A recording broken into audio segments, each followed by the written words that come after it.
Pat and Maurice Jones, and 2 years ago they were digging a huge hole to put in this fish pond.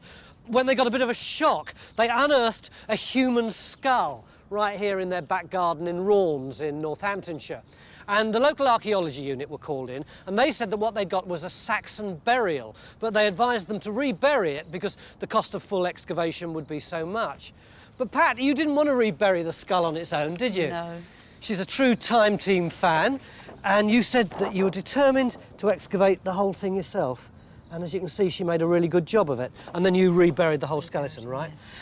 But, Pat, you want to know more about the skeleton, don't you? Yes, I do. What do you call him? Henry.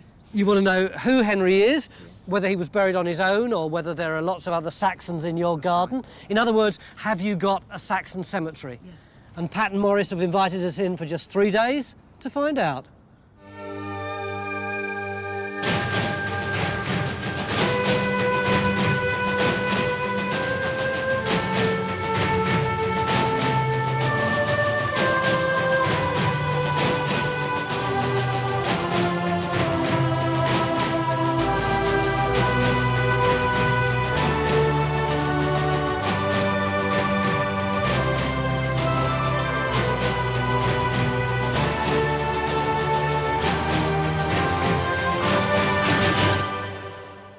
So, where's Henry now? When Pat had finished excavating all the bones, she put them into a bag and reburied them in this hole here.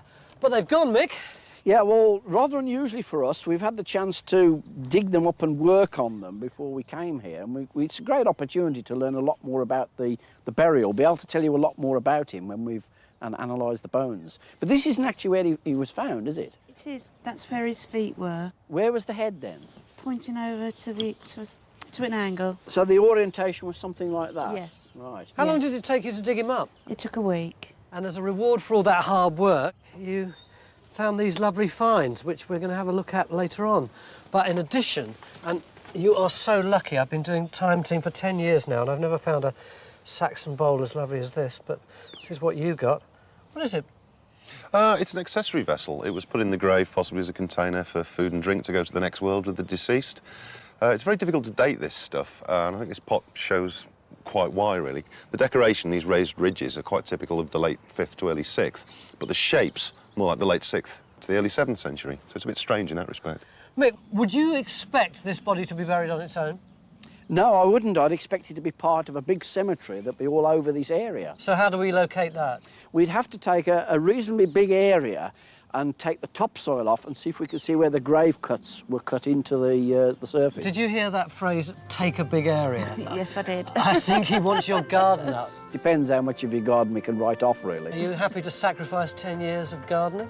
I'm open to negotiation.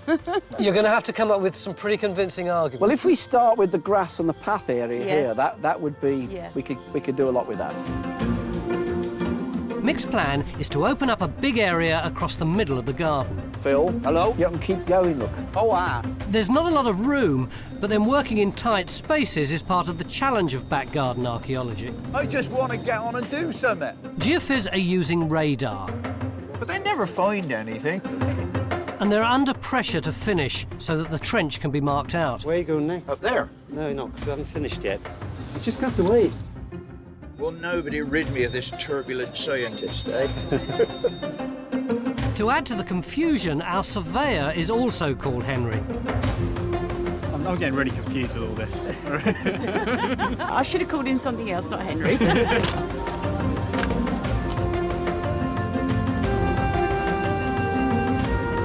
Archaeologically speaking, more's known about Raunds than most other towns because a major 10-year research project was carried out here in the 1970s. A 9th century Saxon church and graveyard was discovered to the north of our site, and some badly damaged 6th century cremation burials were found here. The Joneses' garden on the slope of a hill is in an area that's never been excavated. and Henry's burial, complete with grave goods, suggests that the Joneses might have located a pre-Christian Saxon cemetery, something that's never been found in Raunds before. History Hit is an award-winning streaming platform built by history fans for history fans. Enjoy our rich library of documentaries covering key events and locations of the medieval period. History Hit's medieval offering features leading historians such as Dan Jones, Eleanor Janega and Kat Jarman. Not only that, but we've a rich library of audio documentaries covering every period of history through our network of podcasts. Sign up now for a free trial, and Chronicle fans get 50% off their first 3 months. Just be sure to use the code Chronicle at checkout. Well, it won't be long before we find out whether there are any more Saxon bodies in Pat's garden, but understandably, she wants to find out more about Henry, the skeleton she's already dug up. And in order to have time to do the analysis, we sent an advance party here 3 weeks ago to dig up her bag of bones. The Joneses had to smash up the concrete around their pond to retrieve the bones. They'd buried them in a special archaeological sack given to them by Northampton Archaeology, so the bones were kept in very good condition. We took them away to be cleaned and examined by our experts. In the lab, Henry was pieced back together, and he's now been brought back to Raunds to be reunited with Pat and Morris. Bit different, Pat. Yes, very. The big question, Alice, is are we right to call him Henry, or should we be calling him Henrietta? That's a big question, isn't it? Yeah. Can you see that notch just there? Yeah. In a male pelvis, it's very narrow. In a female pelvis, which tends to be wider all over, we find a much more sort of C-shaped, wider notch. So that's a male. So how tall was he? He was about average for this period because height changes through time, and he was probably about the same height as Helen, I would think. I'm 5'9", by the way. A close inspection of Henry's spine had revealed he had a bad back and a pain in the neck. We've got sort of pitting there, which means that all of the cartilage is worn away. So is that arthritis? That is classic osteoarthritis in his neck, yeah. Henry's teeth were also causing him problems. What we see is a lot of bone resorption, a lot of pitting of the palate, suggesting he actually had what we would call periodontal disease or gum disease. How would that have made him feel? Well, I don't think it would have been very nice, and obviously he couldn't have a course of antibiotics to get rid of it, so he would have had quite a sore mouth and probably increasingly loose teeth, which may have started to fall away, because this was clearly active at the time of his death. Age? He's got widespread degenerative change throughout the skeleton, so he had a few miles on his clock. He was probably, by our terms, well into middle age, I would think. These stains on Henry's arm and hip are intriguing. They may have been caused by copper rivets on the sheath of his knife. But what about the copper staining on his skull? The one on the skull is a lot trickier. It's, you start thinking of helmets, don't you? I think what that is something that reminds us how much we lose just through the normal decay processes in a grave. We could have lost masses of textile, wooden objects, horn objects, things like that. And I think what that's most likely to be is from a little copper alloy repair patch from a wooden vessel. These are quite well known. They're flimsy little things, and they're to fix, say, a split in the rim. Vessels are usually up by the head. And so if that was turned so that the rivet was next to the skull, the whole thing could have decayed completely, and that's the only evidence we'd be left with. Meanwhile, the Joneses aren't missing much because it's taking time to de-turf such a big area. And so as not to waste any time, Phil started digging near to the neighbour's fence, and he's keeping his eyes peeled for a grave cut. This photo of a section across Henry's grave shows that it was cut into limestone and very clear to see. Would Geophys see this? Well, it's not easy, because we've got all the overburden, all the garden material. Seeing through that is quite a challenge. We won't actually detect a body. We don't have a body detector, but we might detect that cut into the bedrock. Reassess Victor's working on a reconstruction drawing based on this photo, which shows the strange position Henry was lying in the grave. That space between his knees is big enough for a wooden box, or you could even have a feather pillow or a pair of shoes or anything you could imagine, really. This is where you can see the real value of a reconstruction drawing, can't you? Because you can't hedge your bets. You've got to make a decision. Because I can see straight away that some of my ideas are actually wrong. Because the knife's vertical as Pat and Morris found it, the sheath can't really be used to explain the staining on the hand or on the forearm. It could explain the staining on the pelvis because the top of the sheath's in exactly the right place. But I think we've got to look for 2 more things to explain these 2 patches here. I mean, we could possibly extend the belt out to give a strap end. Not the back like that. Yes. I mean, maybe he could have been really very fat indeed, and his tummy actually reached almost out to his arm. So it just brings him to life. It makes him look like a real person now. The way you haven't seen him before. Yeah, yeah. Back in the area Phil's investigating, the news isn't good. This yellow This yellow clay with the limestone in it is the solid natural. As you can see, it extends right the way across this end of the trench. Yeah. This is the material that we'd expect to see the grave cuts in. And we've got nothing like that at all, have we? All. No. Lunchtime, and we've got a logistical problem to sort out.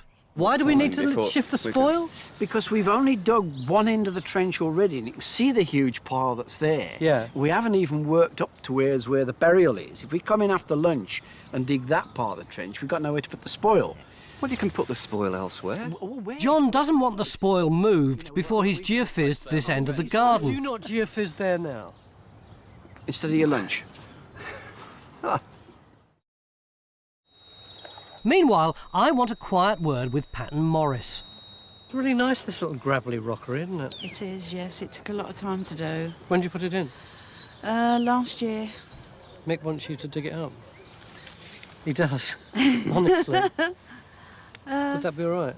Well, I'd be a bit worried about the plants. I mean... Suppose we put them in pots and put them over one side. If that could be done, yes, then we would think about it, yes. We're always neat and tidy. You've seen the programme. It always looks just as it was when we first came here, more or less. If you've ever wondered if archaeologists make good gardeners, now you know. As for me, I'm just unlucky. Oh, I've broken the... What about your wages? That will, right?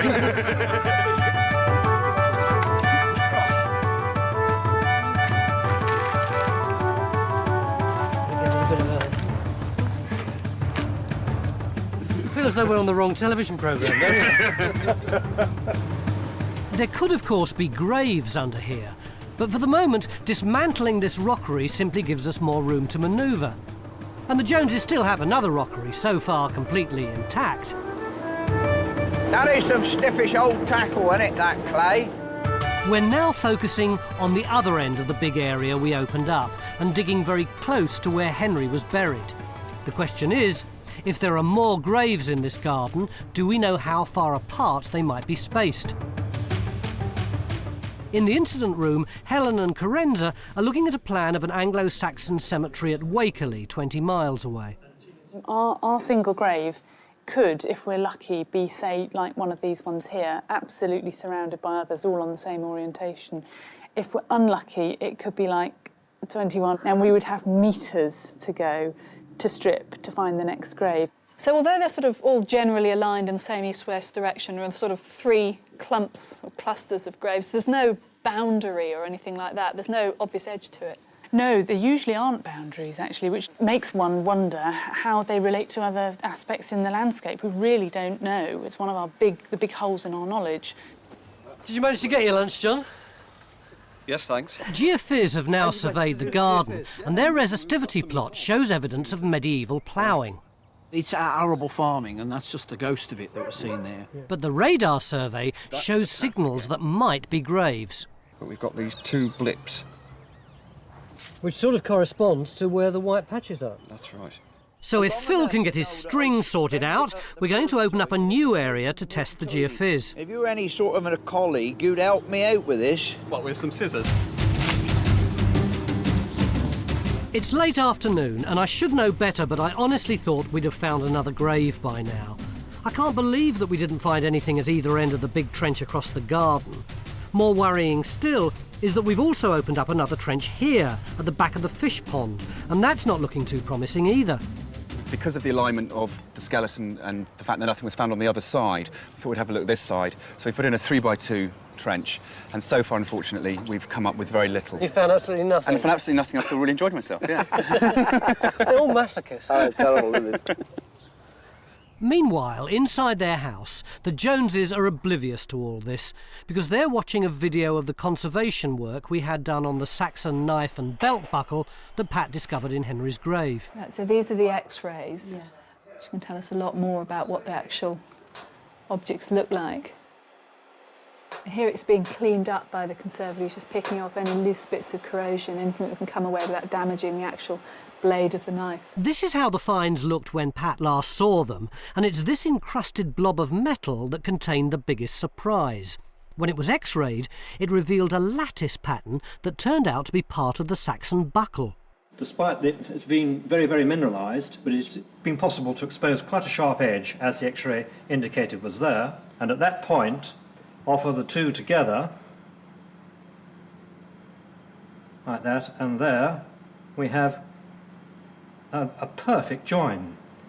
And what's very exciting, that the edges were completely corroded over, and there's no doubt at all that that is a genuine join, and revealing an extraordinary decoration. It's very rare that you get such a positive join in something. It's absolutely fantastic. You think it would look like that? No, I mean, I never dreamt of anything like that. Well, Pat and Morris, I'm very grateful that you've taken the trouble to collect all the pieces. In the case of this object, it looked the least interesting, but so far turned out to be one of the most exciting parts. So thank you for giving us the opportunity to carry out some investigative conservation. Thank you very much indeed. Thank you for doing it.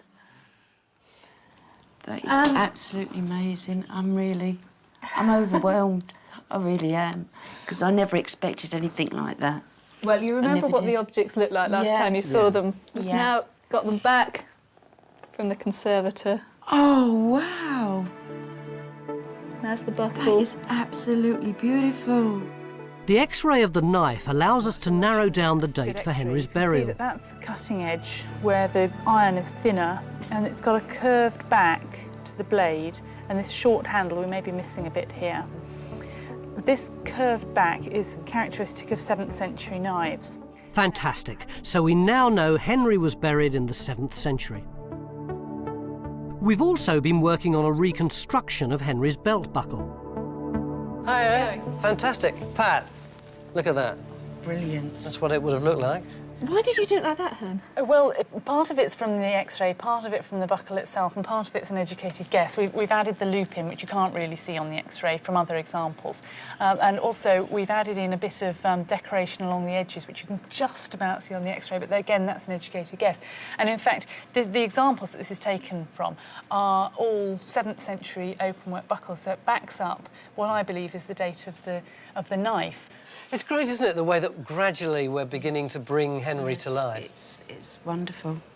So that was our first task, to find out more about Henry, and I think we're doing pretty well there. But as for the second thing Pat wanted us to do, which was to see if there are any of Henry's relatives in her back garden, well, we still haven't given up hope. Mick, let's be honest, we really didn't do very well yesterday, did we? Yeah, we did. We've got lots of trenches, look, they're all in red on this plan here. And what's in them? Nothing, just the geology. Exactly. So how on earth are we going to find this Anglo-Saxon graveyard?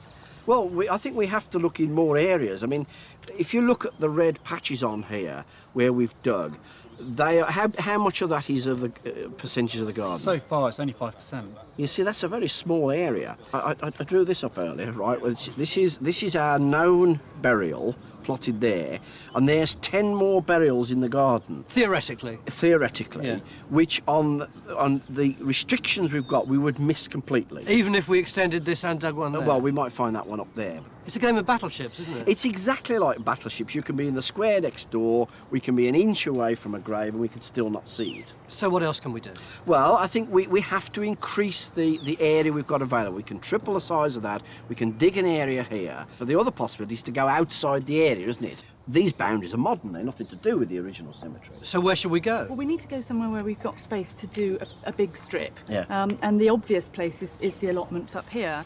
they're not being used at the moment. We could get a really big area open there, and that would really add to these small holes here. Well, that would be good, except I don't want to see us avoiding Pat's garden. I mean, we're looking for more Henrys, and we're looking for more Henrys in her garden. We're going to dig here in the corner of the garden, even though it's going to involve a lot of extra work, because this area is basically a dumping ground and a store for various garden projects. But we're squeezing a second and much bigger digger into the garden today, so we're not going to be put off by extra work. If there are more Saxon graves in this garden, then Phil's determined he's going to find them for Pat and Morris. Having found nothing here yesterday, he plans to extend his trench big time. So it'll run from here through to... Yeah, we shall leave a bit through here for the digger. Yeah. But yeah, we can bring it right the way through, well, virtually as long as you like, really. Oh, big trench. Big area, yeah. Across the road in a neighbour's garden, we've set up a Saxon camp. These reenactors are here to show Pat and Morris what they might have been wearing had they lived here 1,400 years ago. Hello. This is Ether, this is Billa. Hello. How do you do? Would it be okay if I feel the costume? Yes, of course. I was imagining it might have been a bit more coarser, but it's not. It's really... No, they could make very, very fine cloth on the looms, yes, and linen for the dress. And I've got leather shoes, which are very comfortable. They take the shape of your foot. They're very comfortable to wear. Yeah. And this is what you would have been wearing, Men's Morris. clothing, very basic, very simple. You can see here you've got the belt, same sort of width of buckle here, and look, that's the plate, that you've got that beautiful punch decoration that actually came from your burial. And the knife as well, of course. Right. That's really lovely. And you can see it's got the same angled or curved back, just the same as the one from your garden. That's right, That's what gives us that date in the 7th century, and gives us this handy point as well, very useful. Our search for a Saxon cemeteries attracted a lot of local interest and several people who believe they can help. And they said that they picked up a skeleton in their garden, they found a shield boss, and I believe they found a spearhead. If he's right, and another burial was found in the neighbourhood, then we've definitely got to check it out. On the new, what they called the new estate then, so it would be probably the other side of the allotments. Ah. This man, a dowser, believes he can help locate the graves. That here, see how this swings? Just there. I'm willing to hear him out, but his prediction that there are graves under the natural doesn't impress the archaeologists. And underneath the natural? Yeah, in bedrock. I've been looking at these. Stuart, on the other hand, has been studying the maps and has discovered that in 1798 the Joneses' garden was part of this parcel of land, which had a very interesting boundary description. It describes the north boundary being Marshall's Lane. It describes the east, the east boundary and the south boundary. And when it describes the west boundary, it says, and on the west, by the next herein described allotment, the hedges, ditches and mounds. And fences, which the last described allotments, blah, blah, blah. And he mentions mounds. And it's something potentially that might be important, Tony, because there are Saxon cemeteries where they're reburying Saxon dead in earlier prehistoric burial mounds. Bronze Age burial mounds. Like that, and if you look at the topography here, there's the garden, there's the road out the front, house, where our Henry was found somewhere there. Well, the contour for the high ground goes like that. This is the highest ground above the river valley here. So it's a perfect place for a Bronze Age barrow. Because they're not always on the top, actually. They're often on what's called a false crest, so that viewed from below, they were on the skyline. Say we have some mounds somewhere up here, then there are a number of cemeteries where you get clustered burials around the mounds themselves, and our Henry might just be on the fringe of that. And so the allotment is within the sort of ring around where those mounds might be, so we might have looked there. Just to update you on our game of battleships, we've opened up 2 more trenches, one beside the fish pond and the other alongside the garage. The view from the conservatory isn't quite what it was. Pat, come here. You're looking very worried. No, I'm... Yeah? Please say you found something else. Is that what you're worried about? No, I'm hoping you... Well, I'm hoping you have. I'm worried in case you haven't. We thought you were worried about the state of your garden. No, not so... only a little bit. Well, I'm worried that we're not going to find anything. But in the meantime, we do have more information about Henry. David, you've been doing some work on the teeth, haven't you, to try and give us a second opinion about the age of Henry? Yes. When teeth develop in the mouth, they're all sort of white, like this, when you look at them under the microscope. But from the age of about 25 onwards, the teeth start to become transparent along the root, from down here inside the bone, upwards towards the crown. And that transparency sort of spreads up the length of the tooth. So really all I do is to measure the extent of that transparency and then compare it with teeth that we looked at before of known age, and that tells me how old he was when he died. This is where I've taken a tooth out of Henry, this hole here, and the tooth that we've sectioned to look at under the microscope is this one here. It is quite a definite line, actually, isn't it? It's very As you clear, say, and that's why I'm sort of fairly confident about it. Knowing the Joneses are particularly interested in this, Carenza wastes no time in giving them the news. Now, this might quite surprise you, because we were thinking maybe he was in his sort of 30s or early 40s, but he was actually pushing 60. Oh, you're joking! You wouldn't, you know, I wouldn't think they lived that long. It's a very good age Yes. for that time. 35, maybe 40, but not 60, you know. I didn't It's realise that they marvellous. lived to that age. How did Henry manage to live so long? How did he avoid an early grave? Although no early Saxon medical books survive, there are 10th century herbariums that record herbal remedies in use for hundreds of years. Our surveyor, who shares the same name as Henry, has been press-ganged into trying out some ancient medicine. Well, we believe, Henry, that your skeleton had osteoarthritis in his neck. So we've a remedy here. We've got nettle in oil. Right. So what do I do with that? You rub that onto your neck. Nice. I just think just the And massage for is your- going to make that feel better. Yeah. Yeah, and for your sore gums, we've got sage boiled in water. Right. So Big mouthful, gargle and spit out. Right. So this is a sort of Saxon mouthwash then? Yes. What's it taste like? It's actually all right. It's sort of like herbal tea. And something else you can use that for as well, you can use that if you've got an itchy bum. How do you know about that? Dr. Alice Roberts is intrigued, but not enough to actually try any of We're it. still using aspirin, which is bark, isn't it? Yes, So- of course. Yeah. Yes. Take yarrow, for instance. That's good for just about everything that ails you. Really? So it's a bit like paracetamol? Absolutely. Exactly, yeah. yes. Take it to cure any aches and pains.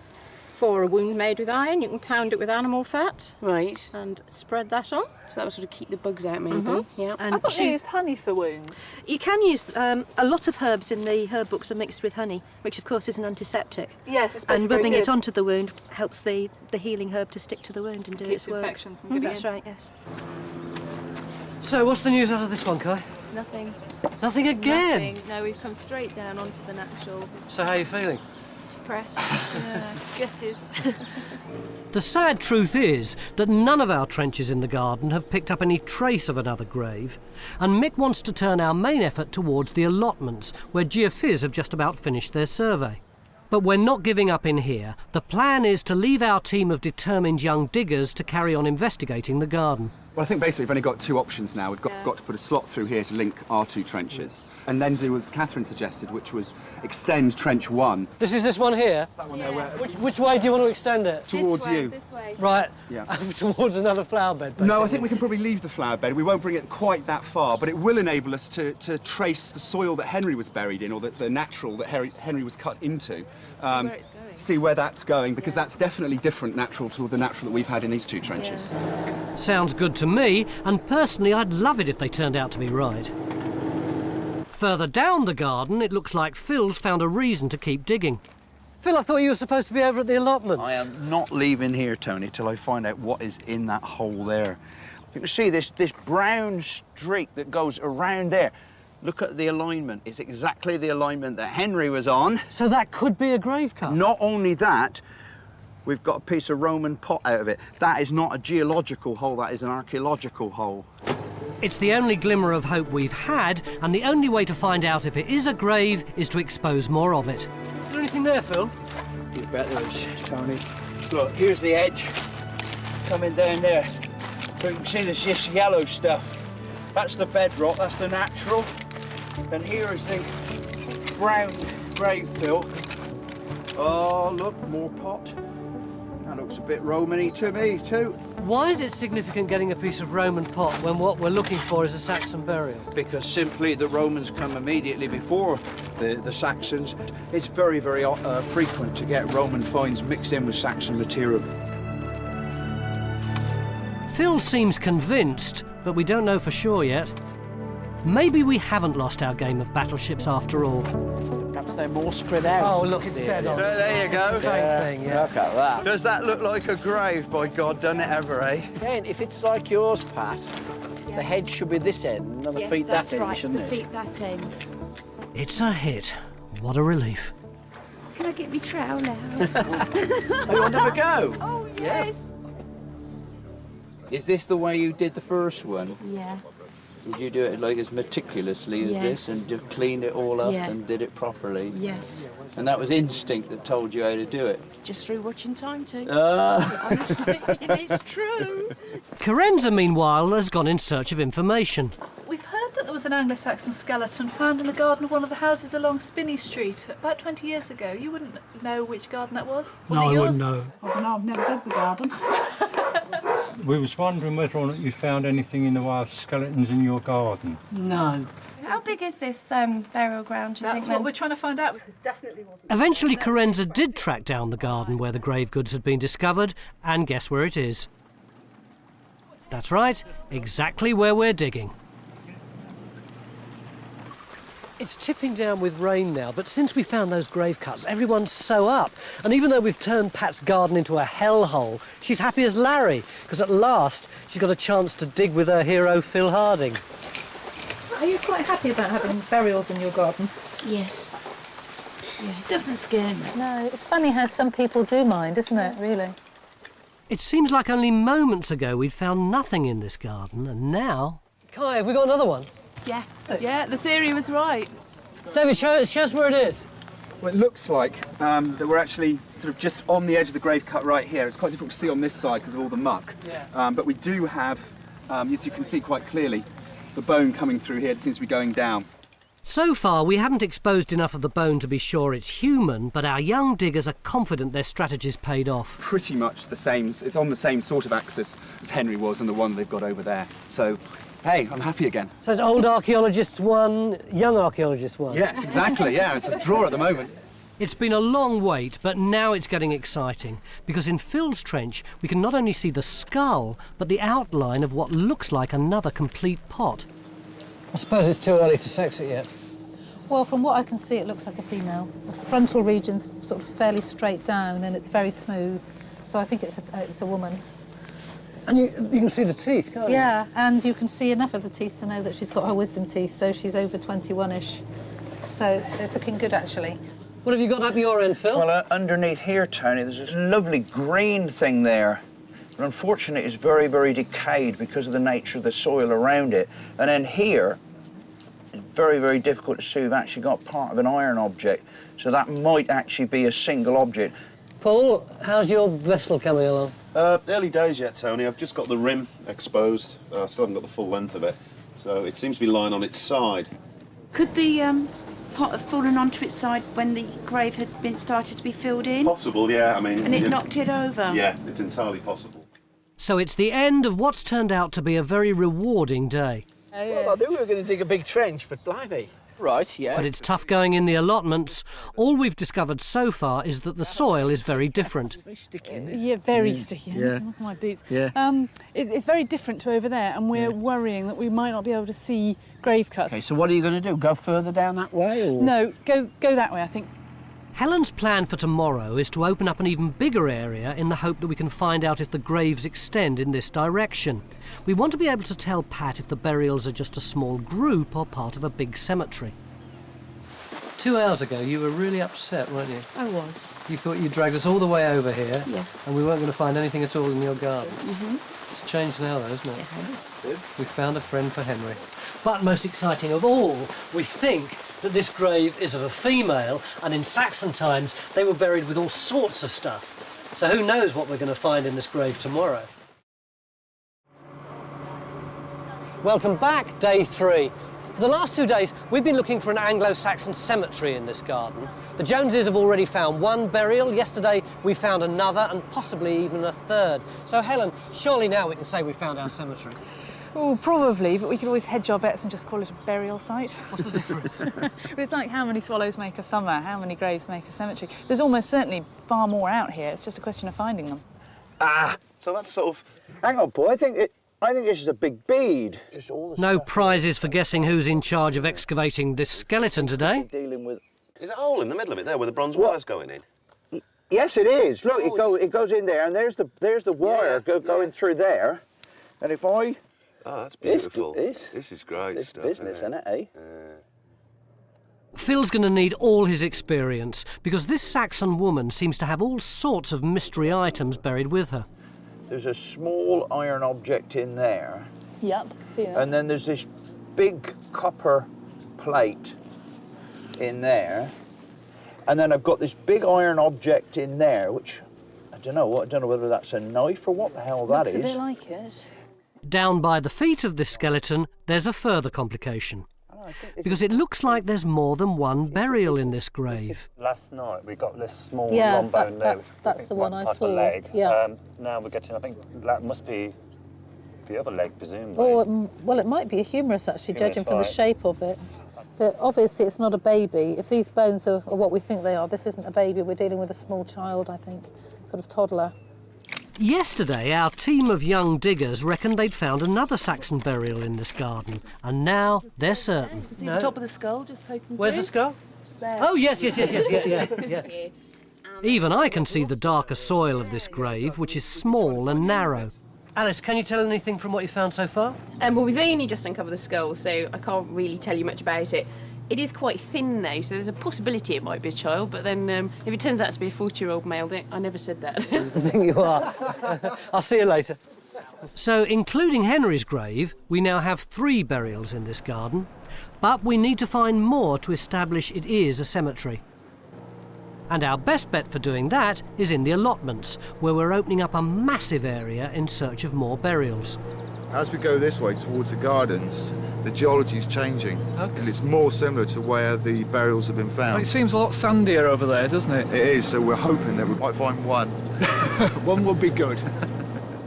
In the reenactors' Saxon camp, Pat's looking at replicas of everyday objects like wooden bowls and spoons. Well, the spoon's made out of horn. This is cow horn, and it's very, very pliable. When you heat it up and put it into hot water, you can then shape it and do the various things with it.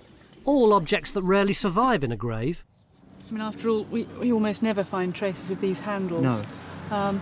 And something like this boar tusk, Yes. in a really acidic soil, all this would go, and you'd just be left with the metal bits, and then you'd have to try to work out what you'd been left with. Yes. Which is precisely what Phil and Paul are trying to do at the moment. A loose tooth, just here. Then underneath the collarbone, and you can just see it sticking out. There's like a circle of wire. I think it's bronze wire. Absolutely wonderful. To actually see her, though, I mean, it's something that is this old and you can actually see her.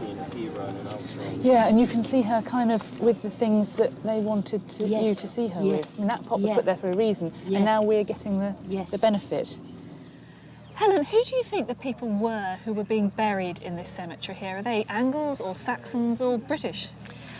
I don't think they'd have thought of themselves as Saxons, because all the areas where we know that people were later on thinking of themselves as Saxons are well to the southwest, really. They might have thought of themselves as Angles, but that doesn't necessarily mean they were all descended from Angles, because although we think of great waves of Germanic invaders coming across in the Anglo-Saxon period, we've actually got about 4 million people, maybe as many as 4 million people, living in Roman Britain. And to swamp that culture with migrating Germans would be actually fairly impossible. You need millions of them. So it seems much more likely that the old Romano-British population just changed their culture because it was more fashionable to be a German. So they could be just the descendants of Romano-British people, but they wouldn't have thought of themselves by this point, I don't think, as British. They'd have thought of themselves as Anglian. The second burial we've discovered is definitely that of a child. Although we can't tell if it's a boy or a girl without a DNA test, we can easily get an idea of the child's age by examining a tooth. You can see that the roots aren't properly developed because the points would be sealed. Right. They're quite open still. And this is the sort of thing you see in someone who's about 8. Right. So we're looking at a child around about 8, obviously plus or minus a year or so either way. In Phil's trench, having carefully recorded the female skeleton and the grave goods all around it, the next job is to lift the fragile mystery copper object in a block of soil so that it can be carefully examined in the conservation lab. Next, pottery expert Paul Blinkhorn bravely lifts the second complete Saxon pot to be discovered in Pat's garden. It's a cooking pot. If you look at the way it's all blackened around the top, yeah? Oh, yeah. That's yeah. soot. This has been used on a fire. Something's been heated in it. I mean, we can guess that it was used for cooking. Yeah. So there's a number of reasons why this may have gone in the grave. It could have just been to carry food and drink as a sort of, a meal to take through to the next world. Into the afterlife sort of thing, yeah. Or it could also have worked as a symbol of the woman's status in life. Yeah. Like she ran the house, like? Perhaps it was a symbol of her role in life, that she was the housewife, the cook. But given that an Anglo-Saxon household might have consisted of several dozen people, we're really talking about somebody who's probably more like a housekeeper, actually. Oh, absolutely. I mean, you find female burials with these keys on the girdle hangers. Yeah. If you've got keys, that means you've got control of the locked places. So you have and all the rest exactly. of it. So you have some control over the wealth of the household as well. It's not a subservient role at all. In Phil's trench, it was thought that we might have a small child buried by the feet of the female, but it's now clear that these bones aren't human. Any idea what sort of animal? Well, having got the species wrong yesterday, I think I'll just keep quiet on that one. The interesting thing with that bone is there's no sign of butchery on it, so it's not a joint of meat that's gone on in the grave with her. And you have to wonder if it isn't actually some sort of pet. Next, Phil begins to lift the human skeleton, starting with the feet and working his way towards the skull. Isn't it a question of once you've dug one, you've dug the lot? No way. It's a total challenge every time you dig one. All these bones will be cleaned and pieced back together in the lab, as was Henry's skull, which was reconstructed by David Whittaker using candle wax as glue, a task that took 6 hours to complete. Victor now wants the expert's opinion on Henry's appearance, so that he can sketch him for Pat and Morris. The principal thing is, to my mind, it's a small skull. I really expected it to be sort of rather heavier and sort of more heavily built. His brow ridges here are not very well developed. It's definitely not an Arnold Schwarzenegger type of appearance. It's a much more refined face. He's definitely got a protrusive chin. Sticks out quite a way here. Yeah, very prominent there. The other thing is that the cheekbones are quite wide, relatively speaking, so that I think his face would have come in from there down to the chin. Yeah. To excavate a skeleton, you don't need to know the name of every human bone, but it might stop you being teased by an expert. Why would Phil want to look at the pubic cubicle? Well, this is an invention of Phil's, if you remember from another show. Most of us look for the pubic tubercle, but it's absolutely gorgeous. Look, I am a humble archaeologist, Margaret. I am not a gynaecologist. Thank God for that. That's what I can say. I am not a brain surgeon. There's still plenty to do, although the absence of grave goods in our second grave means the recording and lifting of this 8-year-old Saxon child will be a much simpler proposition than the one Phil's taking on. I wonder if we ought to have this little bead out. Phil has the tricky job of untangling the upper half of the skeleton from a variety of delicate grave goods. Is it glass, Phil? I suspect it rather is, isn't it? Oh, look at it. It's lovely, isn't it? Beautiful blue colour. Ah! Oh! Ah. There's a piece of wire that comes across there. Yeah. And then there's another one there. And then we've got this piece here. Yeah. Phil's uncovering what looks like a series of fine silver rings. Good Lord. Wow, that's amazing, isn't it? So you think all those little loops were actually linked together at one stage? Well, they look... Now then. Oh, something's moving there, isn't it? Now then, we can leave that more or less in position. We know that's actually moved. Yes, there's another one underneath. There it is, look at that, look at that. So this chain is actually underneath her, isn't it? It's underneath. I don't want to miss any of this. It's behind her. But I have to drag myself away because at last we've got some news from the allotments. We've brought Margaret because we've heard you got some bones. Yeah, they're just over here. We think the bones are human. We just need Margaret to confirm it. This is just fusing. You can see that line along there? That's where this part and that part are fusing together, which means that the growth of that bone has ceased and the bone is now consolidating. So this is somebody in their mid-late teens. The bad news is that the grave's been largely destroyed by medieval ploughing. You can see the trace of a furrow in this section of the trench. The only bit of the skeleton left intact are the legs. There are the ends of the leg bones. Oh, yeah. And they're shooting off into the section, and the feet will be outside the trench. But at least this knife and other bits of metalwork we found with the bones tell us the grave is Anglo-Saxon. How far away is this from Henry? Oh, I don't know, about 30 metres that way. So, could this be a separate burial, or does it have to be part of the conglomeration of burials over there? I think it's highly unlikely it's separate. Even though we're in a different field now, then we would have been in the same place. So if we've got 4, are you happy to say that this is now a cemetery? Yeah, I think we can officially now call Yes, we have a cemetery. Just what we wanted to hear. With time running out, the focus now is on finding out as much as we can about the Saxon woman buried in Pat's garden.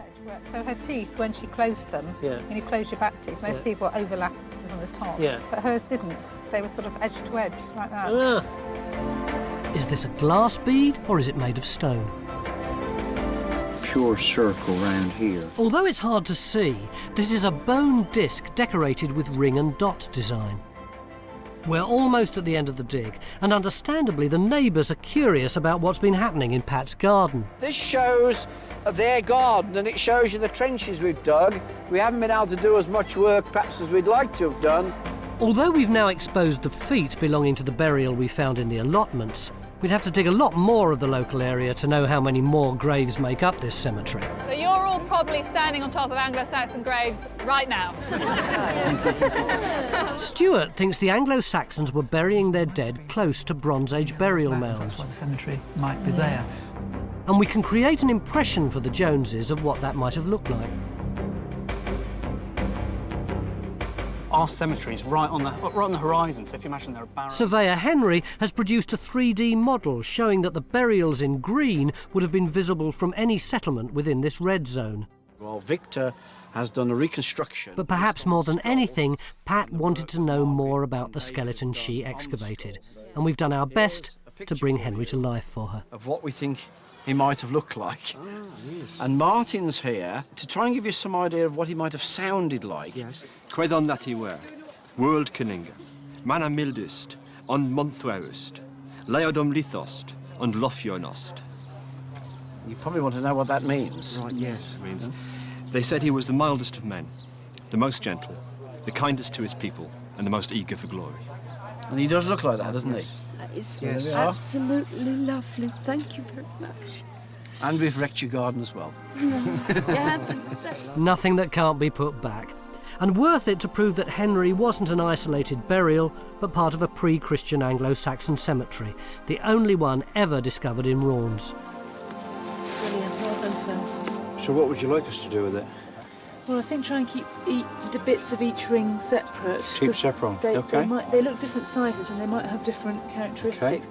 It's all new and exciting detail about life and death in the 7th century. Oh, Phil, that's wonderful again. They're totally independent, aren't they?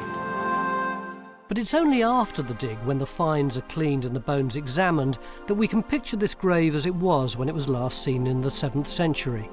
This Anglo-Saxon woman was in her early 20s when she died. She was wearing her necklace of silver rings and glass beads. She wore a bone brooch decorated with ring and dot design. Other objects had been placed around her.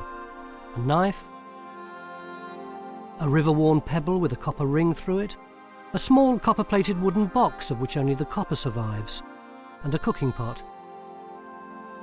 But for me, the most unusual discovery was that there was an animal buried with her, and this, we now know, was a small dog.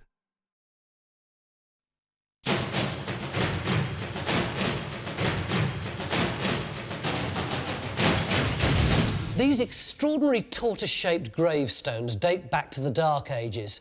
They were found in the graveyard of this 19th century Scottish church, along with these massive things. There's nothing else like them anywhere in Scotland, so they were obviously pretty important. But who exactly was buried here and why? Can Time Team find the answer to this riddle? Or will the origin of these stones always be hidden in the fog of Scotland's Celtic past?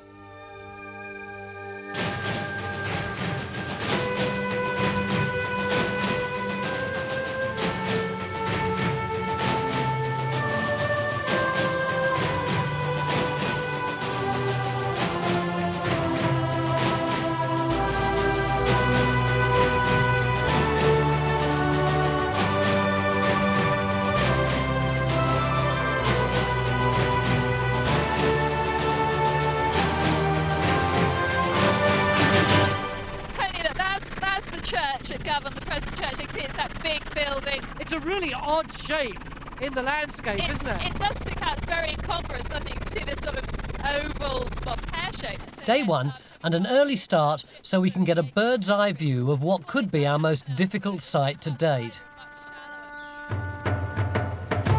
This is Govan on the banks of the River Clyde, and that's our site, the pear-shaped graveyard of the parish church. Archaeology in a graveyard, even one like this which has been closed to burials for 80 years, is a nightmare. At least 11 successive generations have been buried here, and we must try to avoid digging up the grandparents of the present Govanites while we search for the earliest occupants of the site, occupants who marked their graves with elaborately carved stones. Govan's 19th century minister recovered 30 stones from the graveyard. The present incumbent wants us to solve the riddle that no one has been able to answer.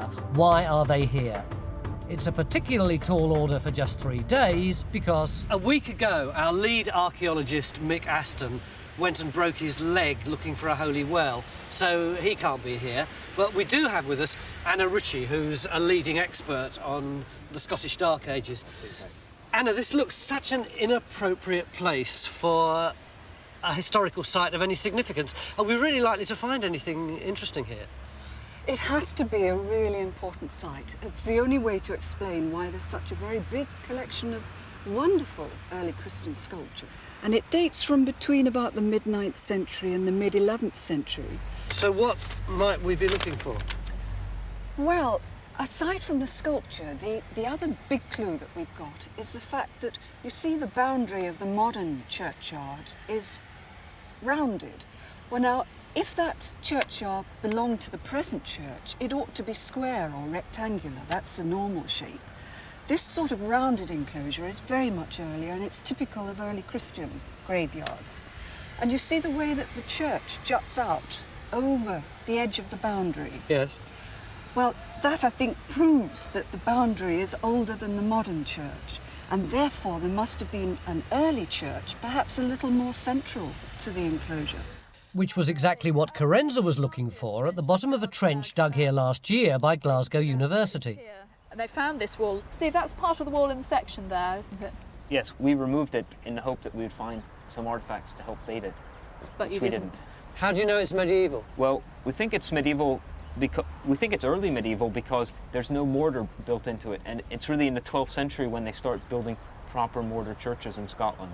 And we also know that it's reasonably old because we've gone through the foundation demolition rubble of earlier churches. So for instance, here's slates from one of the post-medieval churches, and there's quite likely to be a sequence of medieval ones. We're under the path here, as you can see. The trench was deliberately put on the path because we know it's been there since the 18th century. Therefore, there aren't going to be any recent burials there. Yeah. So hopefully we won't disturb any of that. What we want to do is extend this trench back towards the church, again hoping we won't hit any burials, but hoping that we may find the continuation of this wall, maybe find a corner or something that would tell us what direction it was going in. It's aligned east-west, which of course is really encouraging, possibly it might be an early church. 10 o'clock, and Carenza starts her search for the evidence to prove Steve's theory that he's found the foundations of the earliest church to stand in this ancient graveyard. But I'm not sure what connection an early Christian site would have had with the carved stones at the centre of our riddle. You call these hogbacks, don't you? It's the curving shape of the back is why it's called hogback. So were they meant to be anything at all? Yes, they're tombstones which were meant to look like houses. They were very popular in northern England amongst the Danish settlers. So these were Vikings, presumably? Yes. So does that mean that these relate to Norse gods? No, because by this time they were Christians. They'd been converted. But the odd thing is that you don't get anything like this in the Scandinavian homeland, only in Britain. It seems that once the Danish settlers were in northern England, for some reason, these were invented to suit their taste.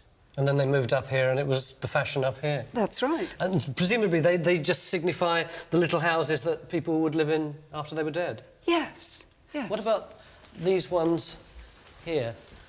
Are these of the same sort of period? These are probably a bit earlier, Tony. And what we have on this stone is a very simple linear cross. And then at the bottom, we have this image of the figure on horseback. I believe that is the forces of nature demonstrated by the hybrid beast, with man dominating the nature out in the forest, the other side of the wooden fence. Do you think that's plausible? Why not? And is this Danish work as well? No, this is local. With the hogbacks, we have influence coming up from northern England. And the Christianity in this area was heavily influenced also by Irish Christianity and the west of Scotland. And we've already seen the Pictish influence coming in from the northeast. Govan was almost the centre of a small medieval world. Over this weekend, we're going to copy the work of the stonemasons who lived in this small medieval world and carved the ancient stones. By the end of 3 days, this piece of sandstone will hopefully be the latest addition to the collection in the church. I'm told 1,000 years ago there was a flourishing school of stonemasons here, but we're going to try and recreate their work with just the help of Phil and Victor. Meanwhile, it's lunchtime, and our first trench, which we deliberately put on the path to avoid modern graves, has unearthed a burial. Over here? Yep. What can you tell about this body? Well, first thing is it's all a jumble. It's disarticulated. We've got the skull here, we've got the thigh bone here, a lower leg there. So it's just a jumble, and they're not all that old. You've got a wee stain on the forehead of where a shroud pin has been resting. So it looks like we're looking at something which is 200 or 300 years old, not 1,000 years old. So do we have to stop and tell somebody about the body? But no, I think as long as we record it properly and understand the context it's coming from, we can lift it and take it away. It shouldn't hold us up too much. So we can carry on? We can carry on. Oh, that's a relief. Cheers.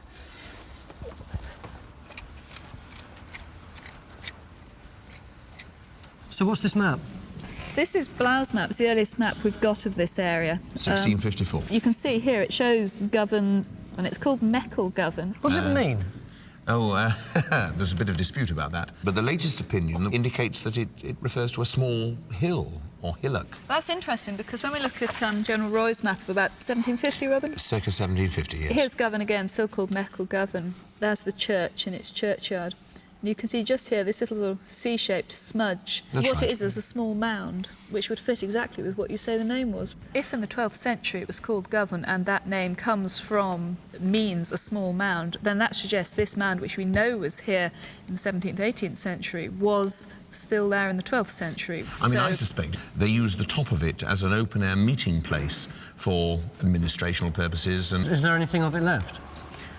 Not anymore. It's been flattened, unfortunately. What we're hoping, though, is we might be able to find the ditch that would have gone round it, simply because if you're going to build a mound, you must have a ditch. If we can prove there was an important law hill here, close to our Dark Age graveyard, then we may well have a major ceremonial site. But to find that out, we have to dig our biggest trench ever.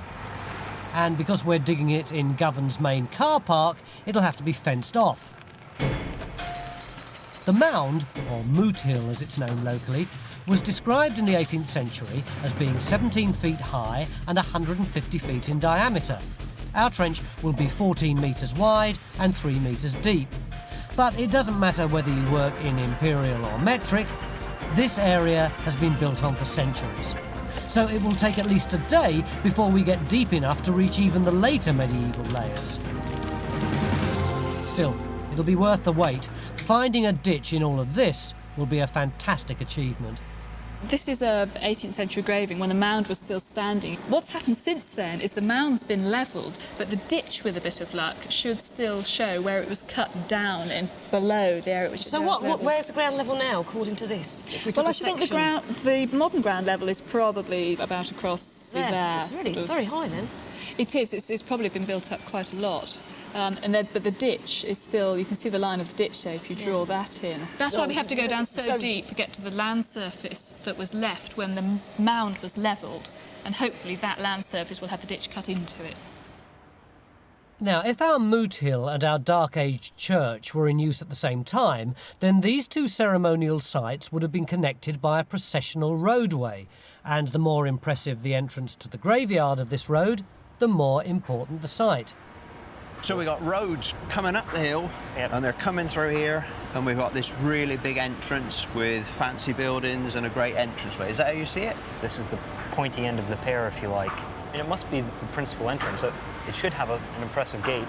And for instance, last year, our dig, which was right at the end of this pathway, produced areas which we interpret as workshops. That's something which we would expect to find around the perimeter. So if you got all that, why the devil didn't you go on down in here? Well, we just ran out of time. Is there any chance we can extend it back? We're going to have to take it back a couple metres. We better get these slabs up then. So in the 9th and 10th centuries, this may have been a grand entrance into an impressive enclosure filled with workshops clustered around a central church. But who could warrant such a magnificent burial ground? Local legend has it this was the final resting place of St. Constantine. But it seems Robin and Anna are about to challenge that legend. What date would you put on it? Judging by the style of the carving, it's mid-9th century, and that makes it the very earliest piece of sculpture on the site. The only question is whether we're dealing with a saint, and I noticed there's no cross of any kind in the carving, although I suppose one could have been on the missing lid, or a kingly aristocratic figure, and it's got to be pretty aristocratic to merit this kind of labour. I think the latter, honestly, because, well, you have images here of the aristocrats, the image of hunting, the man on horseback. And for such an elaborate coffin, I think it has to be a king, a 9th century king of Strathclyde. But you're not that happy about that, presumably?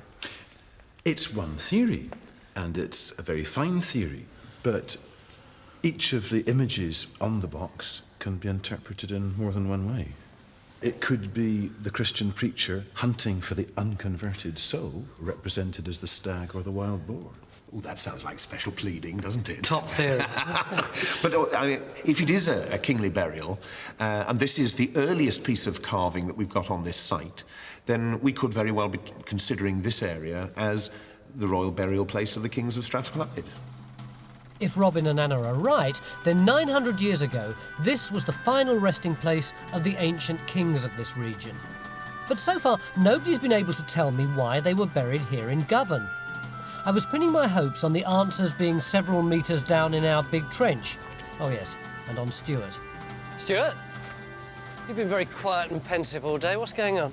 I thought I got 5 minutes, but I've got there's so much happening in this area, and there's so many ideas are being generated looking at all the history of the site and what's going on, and I'm beginning to get some ideas about what might be going on. I'm a little bit concerned about some of the suggestions for the site at the moment. In what way? Well, I'm beginning to think that the Moot site here, for instance, it might have other explanations. It might be a Norman motte, which is the mound for a Norman timber castle, which would have controlled a major crossing of the river here. So it could be Mott as in Mott and Bailey rather than Moot meaning a meeting place? Yeah, and that name often gets interchanged in records and maps over the years.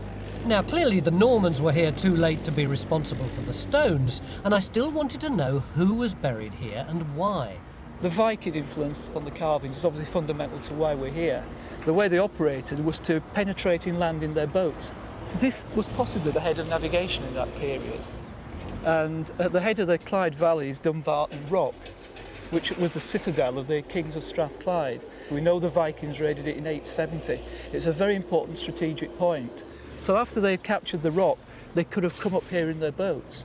This doesn't sit here in isolation. It's not a cemetery by itself. It's not a monastic enclosure by itself. It's somehow linked to that major political centre just up the road. How far is Dumbarton Rock from here? It's about 10, 15 miles, something like that. Can you see Dumbarton Rock just starting to appear on the horizon there? Oh, yeah. You see it's sticking up, really very, very prominent. Yes, I can just see the mouth of the river there. Sort of guarding the mouth of the river. 6 o'clock, and Carenza and I were back in the helicopter for a trip up the Clyde. I wanted to see where the people who buried their dead in Govan had actually lived.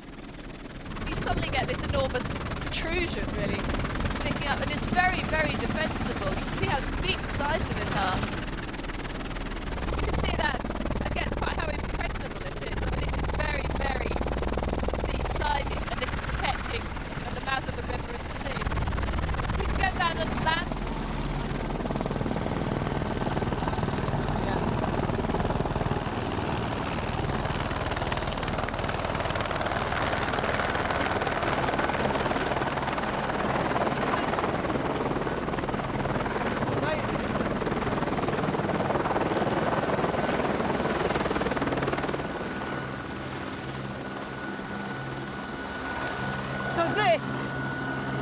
Dumbarton Rock, the impregnable citadel of the ancient kings of Strathclyde. As long as you could hold on to this, then you knew that nothing could sail past you and get up into the land around Govan and Glasgow. And likewise, if anybody was there, they couldn't get past you and back out to sea again.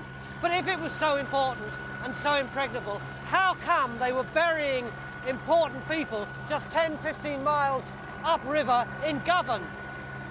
Join us after the break and we'll try and find out.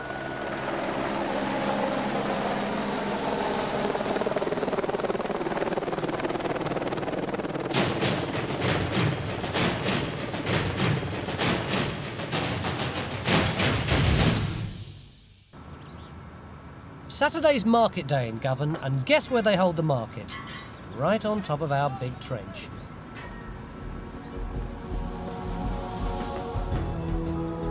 Now, Robin and Carenza tell me this is a good sign that our ancient hillock was a moot site and not, as Stuart's suggesting, a Norman castle. They say a modern market on the same spot shows continuity of use with a medieval meeting place. But we still have a long way to go in our big trench before we can discover if our Dark Age tomb-makers bought their fruit and veg here 900 years ago. And Stuart still thinks we've got it wrong. You can see it's a monumental piece of earthwork, isn't it? And I've been looking at where it occurs in relation to the landscape. There's a distribution map of mottes here, and there's a whole lot of them in this region. But interestingly, there isn't one at Govan, and there should be, because this is a major crossing of the Clyde. And I'm beginning to wonder if what we've in fact got is a site that, looking at that view, looking at this view of one called Dinvim Mott, not too far away, the two are remarkably similar. Yes. And if you take that, which is a very substantial, similar-sized castle site, and look at the reconstruction that we've built up here, when you look at them together, the three of them, they're very, very similar indeed, aren't they?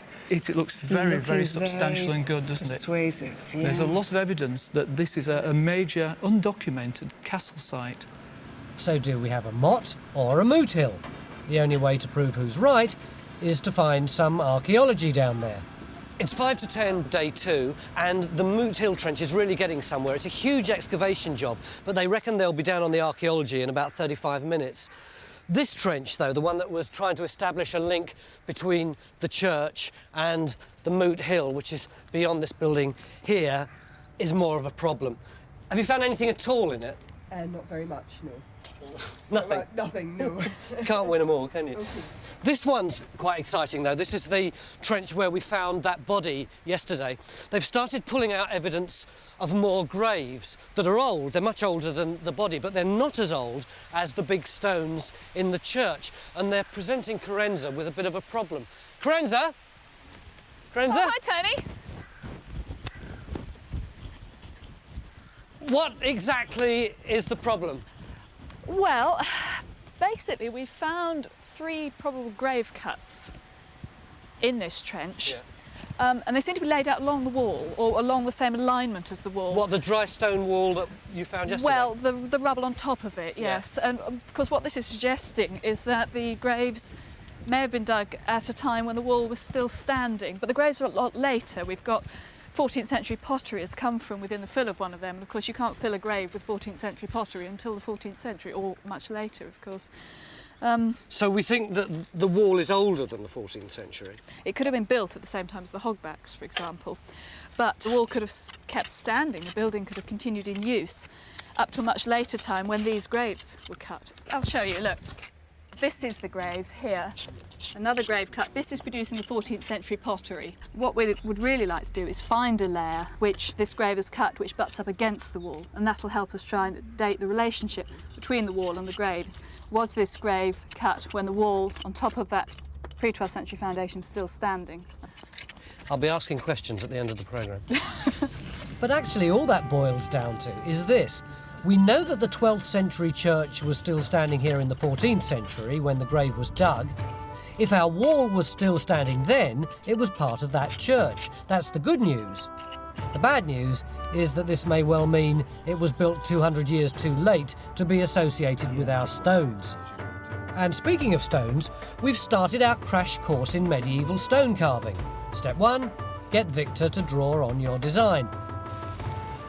So I think I'm beginning to get the picture now. The idea is then we just simply put the charcoal on, design, and then we go over it with a paint, and then, is that it? No, well then I'll start scribing. Scribing? Just getting a sharp implement and drawing it along, just to break the surface of the stone so that that line's then permanent. Yeah. So that if the design gets washed off, if it rains, the impression's still there. Meanwhile, GeoPhys have been given the task of searching the graveyard for any undiscovered stones that may still be buried there. We've got a 19th century map which shows all the post-medieval burial plots. So hopefully, any stone readings they produce in the gaps between the burials should be Dark Age in date. 12:30 day 2, and back at Trench 1, Steve's uncovered another burial. And that's not redeposited bones, that's as it was buried. Yep, that's a recent burial. What's that at the edge there? Well, that's how we know it's a recent burial. That's the inside of a decorative panel that is against the handle for the coffin. So that's actually the handles you'd have lifted the coffin with? Yeah, I mean, the wood's obviously gone, but... You can see traces of it, can't you? Yeah, just where it's kind of corroded onto the metal. So you've got the iron bits for the handle, and then... What sort of date is that? Well, these are 19th century, this kind of thing. Lorenza, Yeah? come and have a look at this. What have you got in there? Emptying more of the fill of this grave from which the pottery came from yesterday. This is the 14th century pottery, That's the one. And I've just unearthed, I think, more of the same vessel, which appears to have a face on it. If we gradually smooth away some of the... There's an eye and a nose. And another eye. And I think a mouth underneath. That's wonderful. I'll take this bit over, shall I? Okay. Here's another small piece to take with it. And I can carry on. So we got more of this up here. Do you want to clean that up? Shove it in there and give it a scrub off in a bit. Clean it up with the... That's it. That's it. And then rinse that off. And then see. How old is it? It's about 14th century, so it's about 600 years old. And this looks like it's the edge of the handle of it, maybe. So you've got a big bowl like that you would lift it up and use sort of under his mouth as the handle. But you can see it's all the same sort of greenish glaze on it. So we may have one big bowl here. That might be the same stuff it's been made by, because it's all green and that's been fitted like that. Could be some sort of handle. Oh, I think it's a handle. There we are. Oh, it is. Yeah, you see you've got that ridge coming around there that joins on there. Brilliant, well done. From the great job these local boys have done piecing together the various bits of this face, we can now reconstruct what it would have looked like. Right, well this is the geophysics from the churchyard now. We've actually done the whole of the area. So the very light areas are the paths going around the perimeter. The white blocks are where we can't actually get the probes in the ground because of the graves that are there at the moment. I think there's two things of interest. One, there's a sort of really strange rectilinear shape, and right against the eastern boundary wall, there's three quite distinct blobs. There's some talk of lost stones. I think that would be a good target. If we could actually find one of the missing stones, that would be wonderful for this weekend. Stuart, you're trying to break it. You were looking at the maps, weren't you, for the river? I'm quite excited by what John's just started to point out, because... Excited by geophysics. Over the last day or so, we've been starting to look at the river and the maps. One of the things that came out this morning, looking at the 1750 survey by Major General Roy, when you blow the map up, around the area of the church is a rectilinear enclosure. You're suggesting that map actually means that the churchyard in 1750 was rectilinear, therefore this curving boundary is not that old? I'm beginning to wonder if it might have appeared after 1750, and there's something very peculiar gone on here which we haven't been able to get to yet. I'm still worried we're taking this Roy's map too literally here. Do you feel that your maps and your geophysics is going to be accurate enough that you could drop us down somewhere where we're not going to find graves? Well, they're in the problem. I think that area is going to be full of graves. Realistically, we have already hit upon 3 or 4 graves. I mean, we're not going to be terribly precious about this, are we? We're not grave snatchers. I mean, it is archaeology. We've got to try and make the most of the archaeology within the graveyard. Yes, but there's a difference between that and saying, oh, well, we can't dig a trench anywhere because we might come across a body. No, Tony, the point is that if we come across a body, it slows us up. The idea that we could dig confidently around the perimeter and not hit any bodies, therefore we could get through it quite quickly, is not proving necessarily true. It's not that we have a terrible problem with the bodies, it's just that they have to be excavated properly and treated with respect. We can't just hack on through them. It'd be far better if we went back this afternoon. So if we start looking for those stones now, give John an hour and a half to do that work and process it, and provided that we've got some clear evidence, start work on another trench this afternoon. I think so, yes. Well, I'm glad we got that sorted. So, Claire fits a bigger probe to the geophys equipment, so she can look deeper into the soil for any traces of Stuart's square boundary, and we set out in search of those missing stones. So you're just going to prod for it? Well, it's a good way to check. Can I have a go? You feel that? Oh, there's definitely something there, isn't there? Some of these slabs are really big. They can be 5 or 6 feet long. We're off it there. A whole row of stones were put up against the churchyard wall. Yeah. And although some of them were taken into the church, some went missing. Oh, yes, look, it's definitely a beveled edge, isn't it? Oh, yes. Oh, and it's got a... Yes, look at this. Yeah. I'm afraid that looks 19th century to me. 19th? I don't think that's one of the early stones. Much deeper. We may have drawn a blank with our first stone, but we'll have one more go before we give up.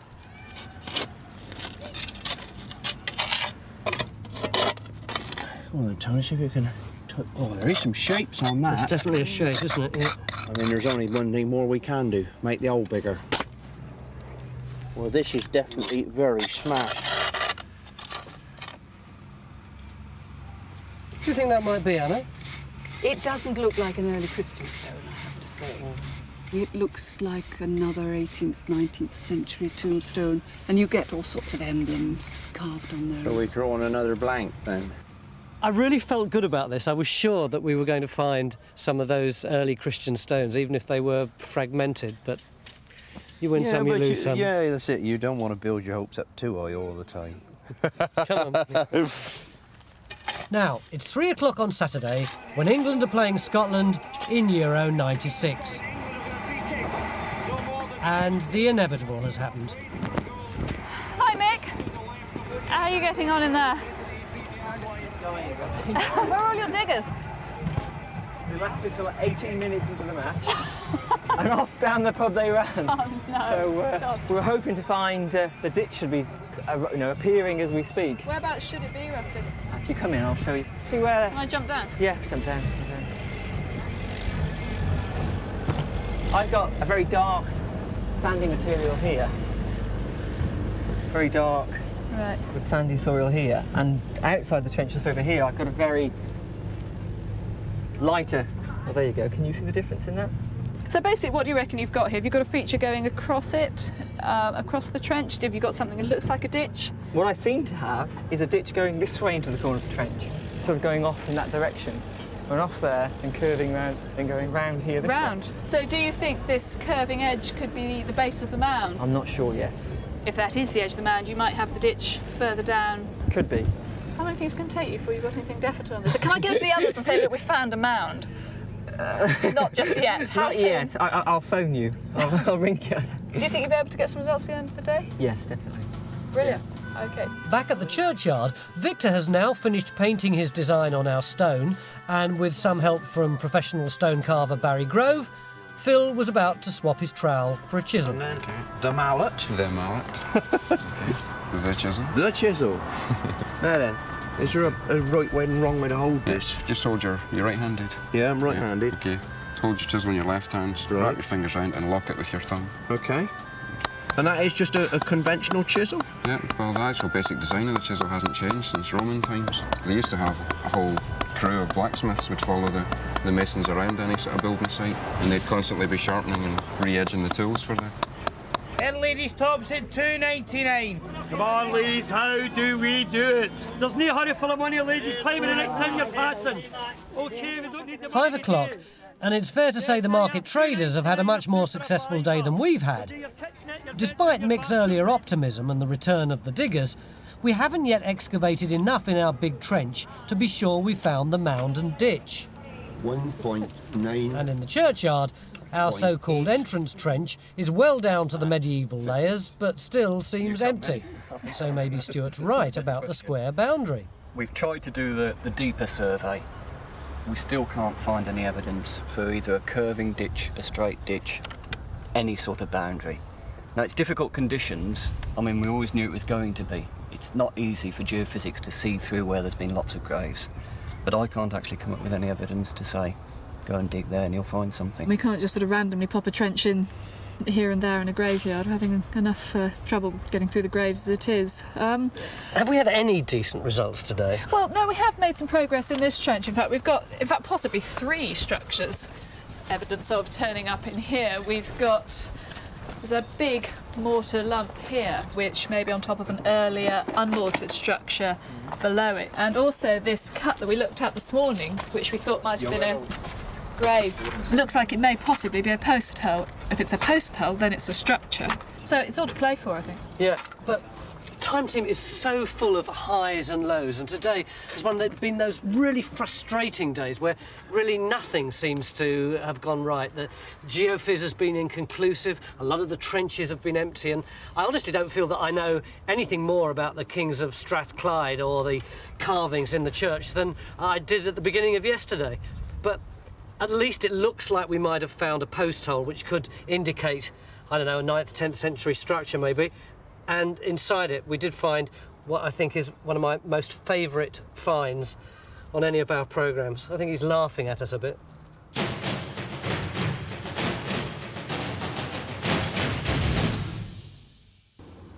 Start of day 3, and maybe this is the ultimate revenge for our win in the football. We've got a flat tyre on the JCB. Meanwhile, Stuart's at it again. This time, he's convinced Steve's been looking for our entrance in the wrong place.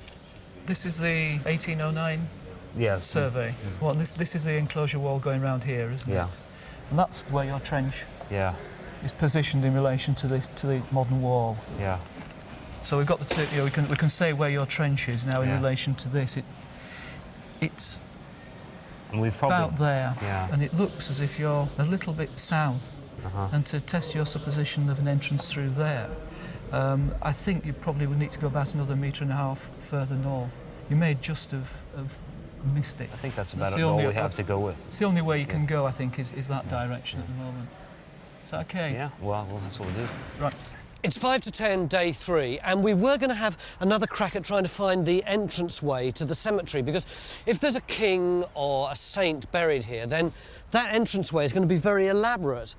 And also, if there's a direct alignment between the moot hill beyond that building there and the church over here, then that's going to imply some significant relationship between the two places. So that's what we were going to do, because that entranceway could be the key to understanding the whole site. But we can't do it because it's going to be at least another 2 hours before we can get a new tyre for the JCB. So instead, plan B. I'm going to go to church. You ready? But while we seek divine inspiration and pray for better luck, there is some activity on the site. We're still carving away at our stone. It has to be ready to paint this afternoon. We're still excavating the bodies and post hole in Trench 1. And the man's arrived earlier than expected to mend the flat tyre on the JCB. Back in church, the lesson for today is archaeology. When archaeologists are digging up the past, sometimes things pop up quite quickly, and you can see what's there. It's that excitement of discovery that's made me, as you know, very keen on archaeology long before I became a minister. And that's why I'm so very glad that things are being dug up around us. But the important thing about Govan Old and our stones and our archaeology is that it's for sharing, so that other people in our community can rediscover how terribly special and how terribly exciting our community is.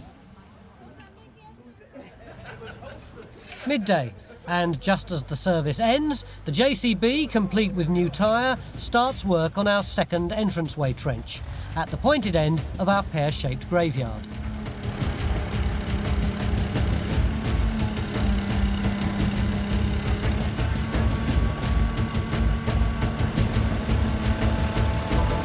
Are we down to anything yet? Are you finding archaeology at this Well, I thing? think so. Down here, starting to get gravel, which just might be the metalling for this road we're looking for.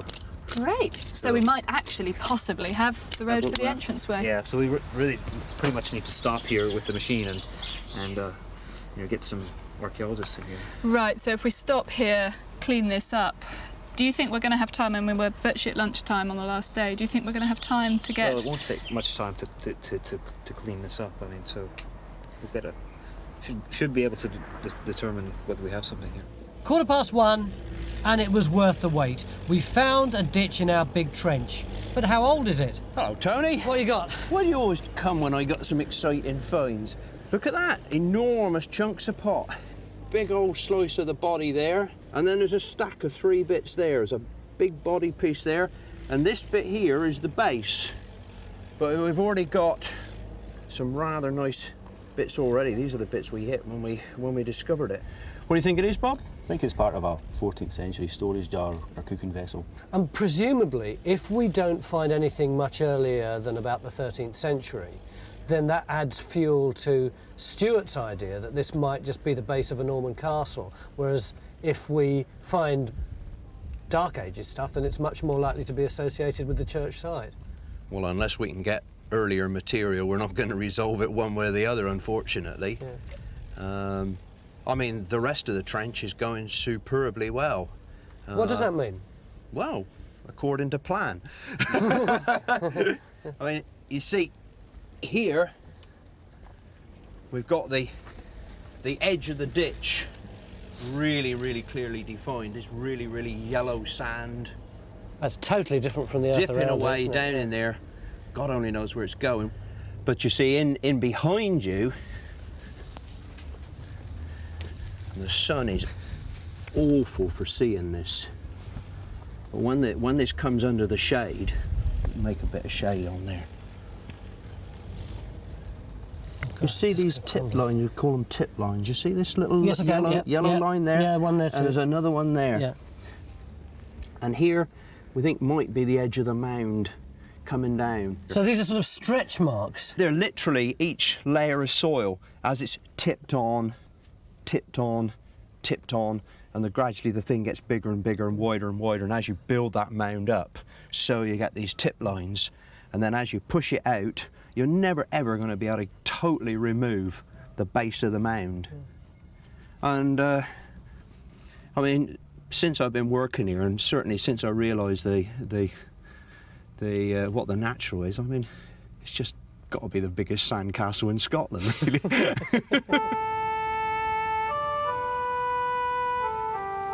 We now have less than half a day left, and while we're making great progress with our carving, we're still no nearer answering the riddle of the ancient Govan stones. In Trench 1, we've uncovered yet more burials. And as we'll have to struggle to excavate and record these new graves in the time left, it looks like we'll need to abandon our search for the early church. We do have a gravel entranceway in our new trench, but so far we've got no pottery or other finds to give us a date for it. Still, it seems GeoFizz have come up with something new. Well, big black splotch. Big black splotch. It's the strongest anomalies we've got. It is, isn't it? Really does stand out like a sore thumb. This is the resistivity, so that's a hard lump of stone or something like that? Yes. We're actually stood on top of it. We're so short of time, aren't we, when it's 4 o'clock now? You want to know what that is? Yes, please. I think we should go for it. Put it back.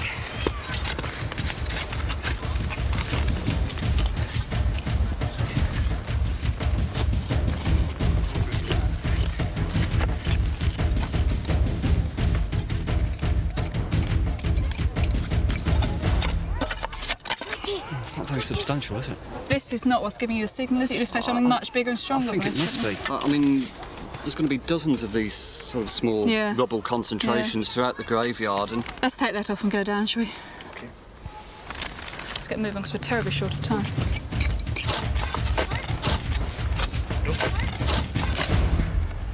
Meanwhile, over in the marketplace, we've got to the bottom of our ditch. Whoa, Bob, that's a hell of a hole you've got there. Well, you're nearly finished. Just about. We've a bit deeper than we'd hoped.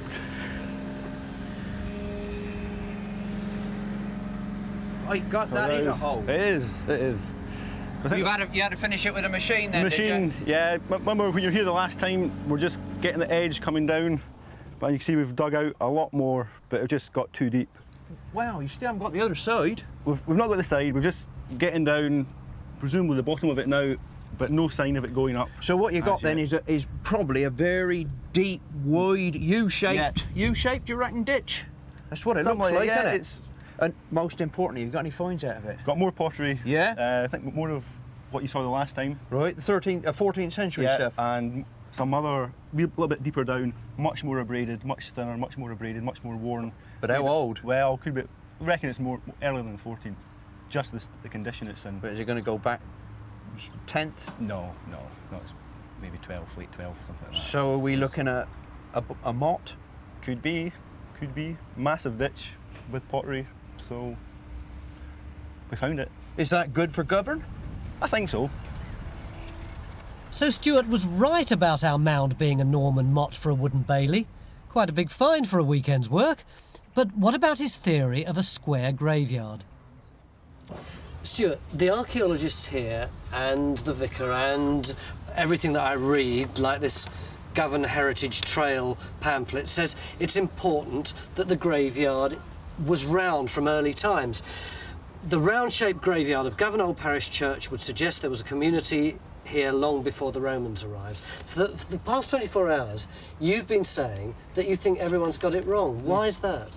Well, I've been trying to look at the evidence for what date this circular round churchyard appears, and we don't find anything curvilinear until 1843. So we're still left with this enigma. In 1750, we've got a regular square enclosure around the church, and suddenly, 90 years later, part of it becomes a curvilinear feature. When you transfer these linear alignments onto the modern map, these red lines are Roy's survey, what you see is that these straight alignments actually are very similar to the alignment of the west side of the churchyard. And I'm wondering if somewhere between 1750 and 1843, a curved boundary has just been added to one side. I don't think anybody's really sat back and tried to find out when does this curved feature appear. It tends to have just been accepted. All I've done is use the evidence to question it. I can't provide any real answers, but this evidence is pretty good. You could get a conviction on this. I think, anyway. And over in the graveyard, they were still searching for our geophysical big black splodge. This is really thick sand. Yeah. Because that's not natural, is it? Well, So- we do. I mean, there are deposits of sand in and around here, but not really. I haven't seen too much like that. No. I wonder whether we got a filled-in sort of burial vault or something. But if it was a hollow hole that had been filled in, that wouldn't give us that reading, would it, John? It could well do. When you asked earlier, were we definitely looking at stones, my immediate response was yes. I was ignoring the fact that we could have sand-filled trenches, because sand is, in our terms, as like a rock. It really is dry. Well, let's carry on. Well, the only way we're going to find out is by digging it out, isn't it?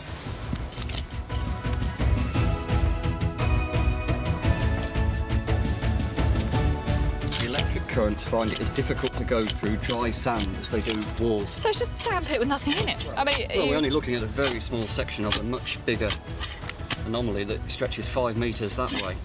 Any point in doing any more? Well, if you think this explains the reading you had, the reason we dug the hole is because you found something that we wanted to know what it was. If this explains what it was, then I don't think there is there? Nope. Well, Steve, we've nearly finished here. Do you want us to backfill it? Could be backfilled.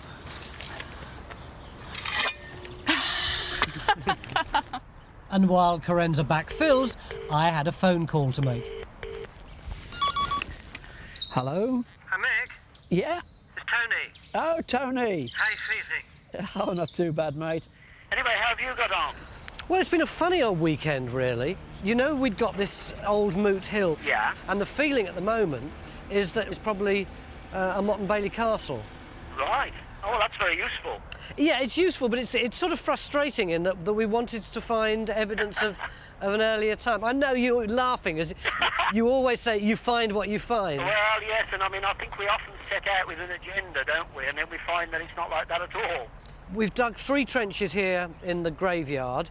Yeah. In one of them, just adjacent to the church, we found 3 or 4 stones put together. That's a building, isn't it? It's a building, definitely.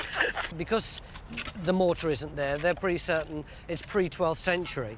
The one thing that fascinates me is that the surveyors seem to think that this circular graveyard is actually something that's very recent.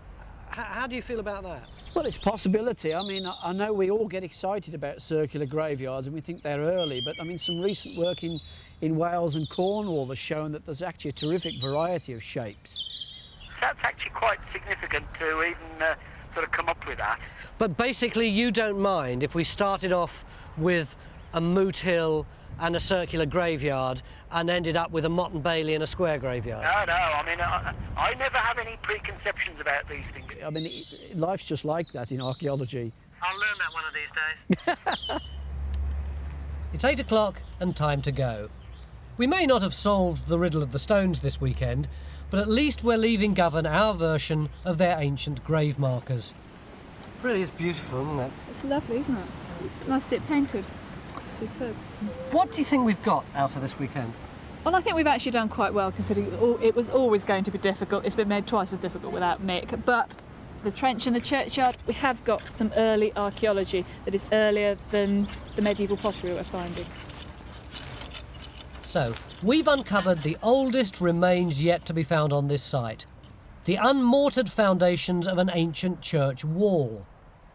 It's well below the 19th century grave we found on Saturday. And although we can't link it to our ancient burial stones, the wooden wall that sat on top of these foundations has to date back to well before the medieval stone church was built here.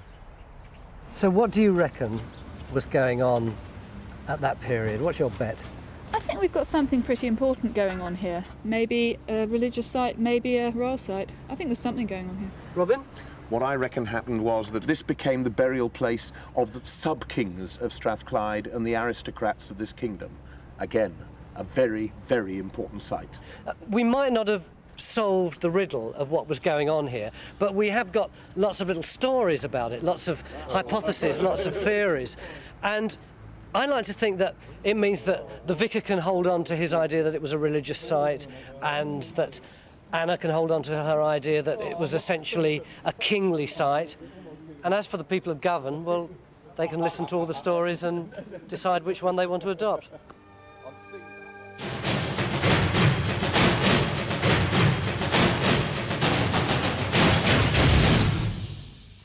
Most of what archaeologists know about the Saxons has been discovered by excavating their cemeteries.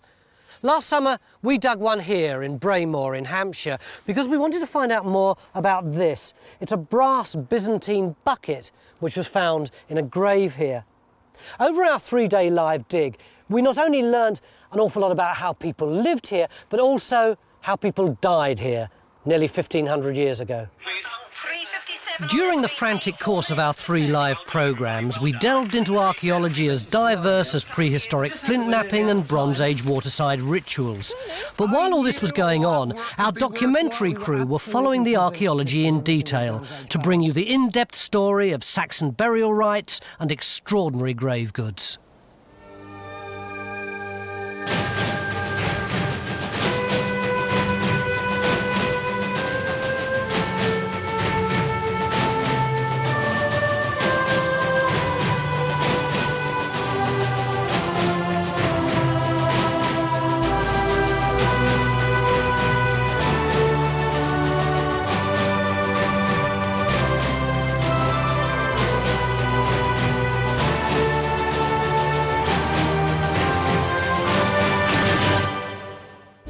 This mysterious 6th century tinned brass Byzantine bucket, only the 3rd ever found in Britain and one of only 11 in the world, is almost 2,000 miles away from where it was made in Antioch, now in modern-day Syria.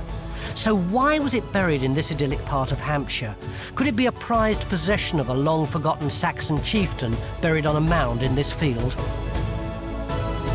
This has got to be the flattest, most unprepossessing field we've ever dug on. What about this big mound in front of us? I see no mound. I see this vague rise There's a here. great big round mound in front of us. Well, on this big round mound, is this where we found the bucket? Yeah, they found the bucket. Metal detectors found the bucket, but there's also been lots of other finds from here, and they're the sort of finds we'd expect to get with a cemetery. So, you know, that's what we think might be buried here. This looks to me more like what I'd think of as a Bronze Age barrow. Well, it's not uncommon for Anglo-Saxon burials to be popped into pre-existing Bronze Age barrows, so it could be that. When the bucket was found, did they excavate the barrow?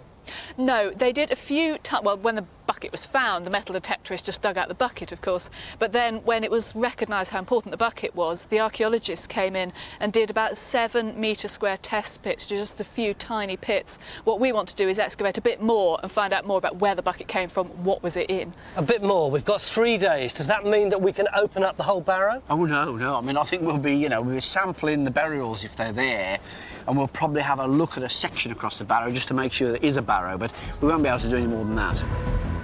With the archaeology only a few centimetres below the surface, the mechanical diggers can only be used to carefully scrape away the topsoil, which is proving to be rock hard. Our plan is to open 3 trenches on the mound. The first is to examine the context around where the bucket was found. The second trench will investigate the test pits where spearheads and shield bosses have been discovered. The third will attempt to find out if there's any Bronze Age structure to the mound. As the trenches are opened, geophys begin a magnetometer survey on the rest of the field, looking for anything that may indicate the layout and scale of the Saxon cemetery. We've got a problem with burials because you dig the grave, you put the body in, then you put the same material back, so there's no contrasts. But we will see the iron objects, and so we're going to grid out the whole area and we can map those, and then get the metal detector guys in. They can do the non-ferrous material, and we can compare the two. And who knows what else we're going to get. Our team of metal detectorists have only got a few hours to conduct a scan of the entire site. Marking any non-ferrous hits with pegs, this information will be combined onto a 3D topographic map, with John's mag survey showing any clustering of metal artefacts, indicating possible burials. In the past, night hawking, or the illicit metal detecting and removal of artefacts from this site, has been a major problem. But it was a responsible detectorist who originally found the Byzantine bucket. When did you find it? A wet and windy morning in October 1999. Typical detecting weather. Yes, it's a miserable day. I know you'd already found something Saxon, hadn't you? That's right, yes. The second thing I found was the Byzantium bucket, or situla, they call it. Oh, right. I dug down about 2 feet. Initially there was something green, it looked like a handle, or possibly a Bronze Age torque or something like that. I rushed back to the car, got my trowels. I started to excavate down the right-hand side of the what was now, obviously, apparently it was a bucket. Could you see any of the embossing around the bucket or anything Nothing like at all, that? nothing Right. at all. It was covered in mud and it was pouring down, you know. Steve took the mud-encrusted object to Salisbury Museum, who called in local portable antiquities officer Sally Worrell. I'm basically working with finders, mostly metal detectorists, to try and encourage them to record all their finds with us. I mean, there are thousands of objects found every year, and basically we're trying to build up as a bigger picture as possible. So, actually, what Steve did was exactly the right thing. It was fantastic that he didn't clean it, that was very important. And so it was really only at the point when the object was x-rayed that we began to sort of realise its importance. And its rarity. Absolutely, yeah. I mean, what we're trying to do is encourage cooperation between finders and archaeologists and museums. And Steve reported the find immediately, and this has led to further work and our understanding of this apparently really important site. At the other end of the field, Phil's opening a trench to try and find out the extent of the Saxon cemetery. To give him the best chance of finding the edge, he has a plan to excavate a 30-metre long trench. Is that non-ferrous? Back on the mound, Steve Bolger is busy helping Carenza scan her trench. And there seems to be no shortage of metal detector hits: blue for ferrous, possibly spearheads or knives, and green for non-ferrous, maybe brooches or buckles. The size of that is quite good for a shield boss. Can I just go over and see? Yeah, I mean, my span's 8 inches, so that's not bad for a shield boss with some maybe studs and things around it. And then, so you might be looking here at a grave with something non-ferrous there. Jenny's trench is at last starting to yield the first signs of archaeology: very degraded human bones.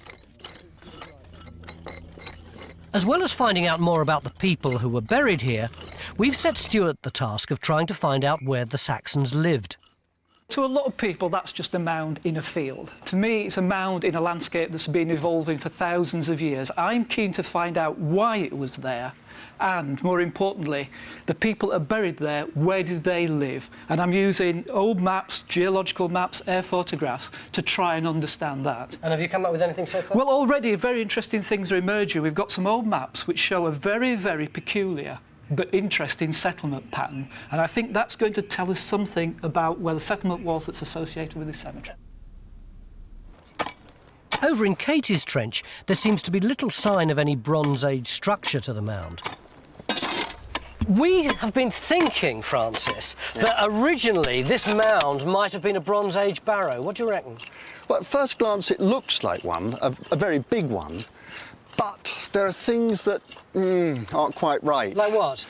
Well, I'm not happy about this being a Bronze Age barrow ditch, you know, the ditch that produced the stuff for the mound. It's not right. I'd expect layers of gravel in it and slipping off the mound, and there aren't any. But we've got Bronze Age finds, haven't we? Yeah, there's lots of Bronze Age find.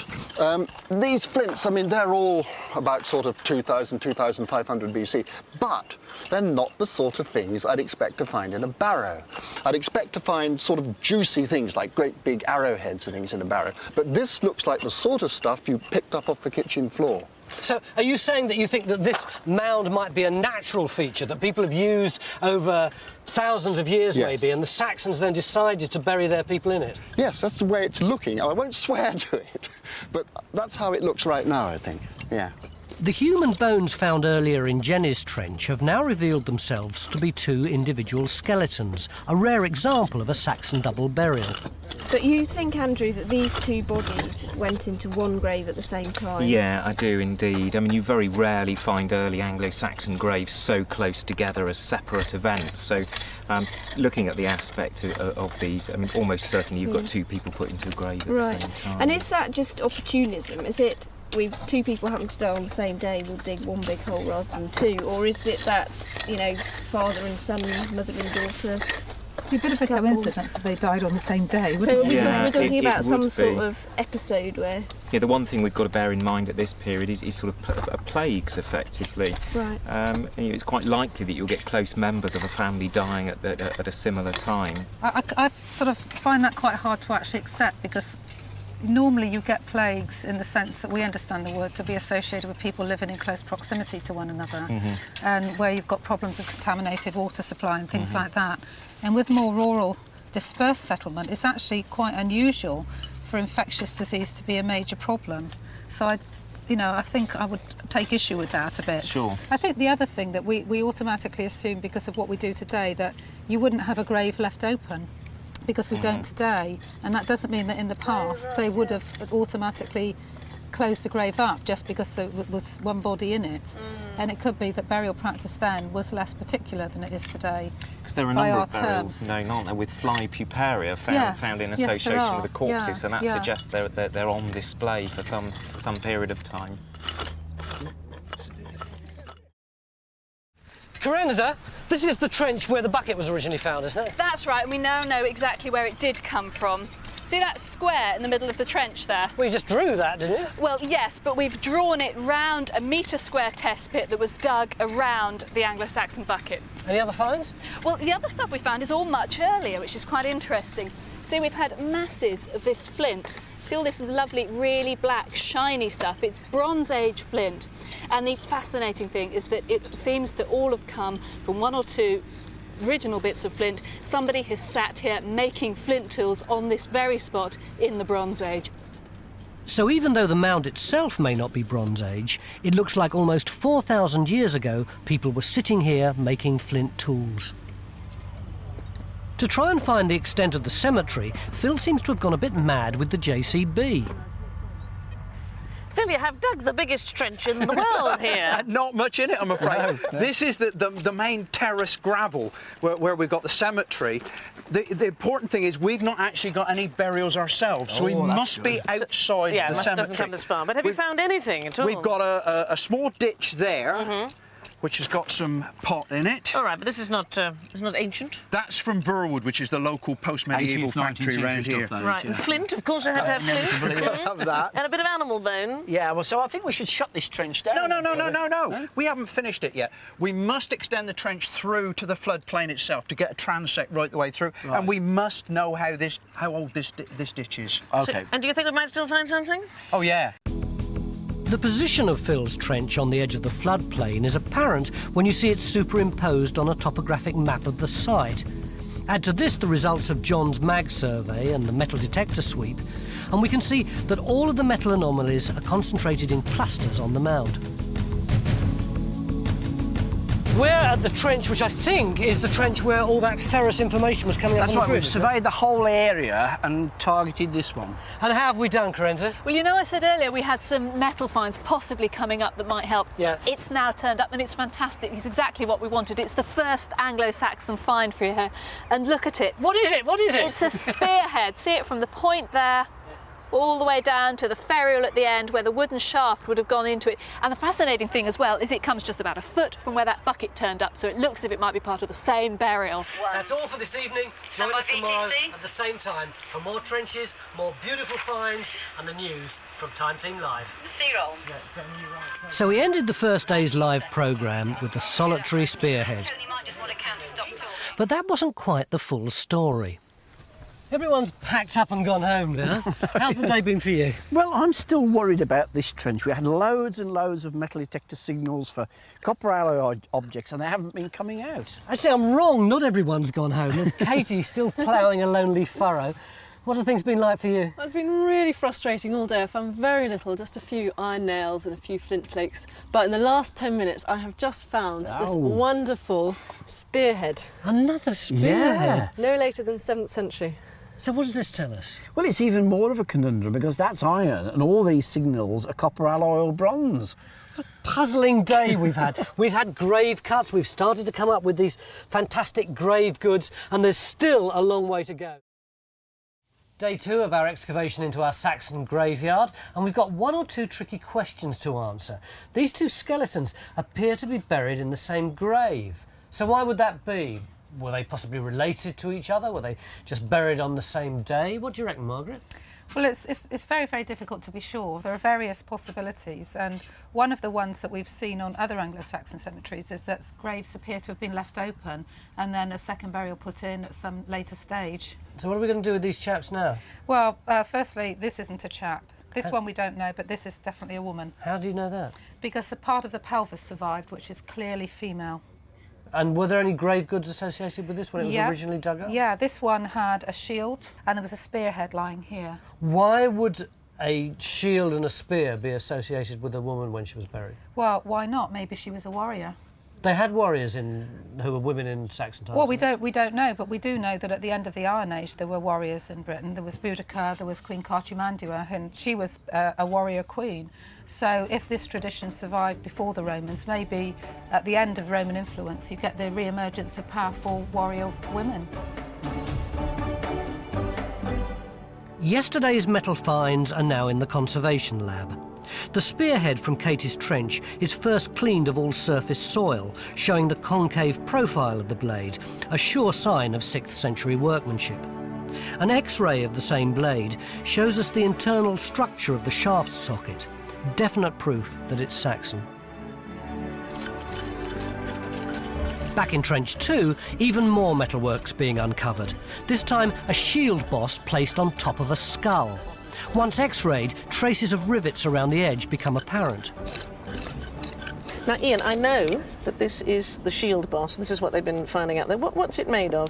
It's made of iron, and of course this is the only piece that survives, and with of course the rivets around there. The rest of the shield's made of wood covered with leather, and of course the other bit that survives is the iron hand grip that goes behind, held on with leather. This is a big thing to be buried with, yes, isn't it? Absolutely And massive. I mean, some of the weapons. Yes, and as some well. of the weapons are big. Look at the spear. I mean, it's absolutely huge. Stands really tall. And of course, if you're a guy of high status, you'd be buried with a fabulous sword as well. So are these common things to be finding in graves? Yes, they are fairly common. Spears particularly, and then spears and shields are the next thing. And then finally, if you're really important, you have a spear, a shield, and a sword. And what do they want them for? Why are they in the graves? It's how you arrive in the afterlife, maybe, or it's a question of just pure status. And as grave goods go, there could be no status higher than our Byzantine bucket. We've set craftsman Ray Walton the challenge of trying to make a replica bucket using a single sheet of brass and, where possible, authentic tools and techniques. The first stage is to mark out the bucket base on the brass disc. Then begins the first of many hammering processes to try and raise the bucket's sides. The skill in the hammering is to ensure that all of the blows are the same strength to prevent bumps and bulges. But all this hammering makes the metal brittle, so every few minutes the brass has to be gently heated, then quenched in water and pickled in vinegar. It's going to be a real race against time for Ray to finish.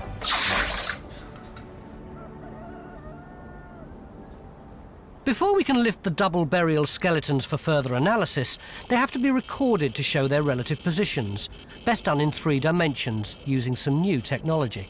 How does it work, your gadget? Well, basically it's a double triangulation.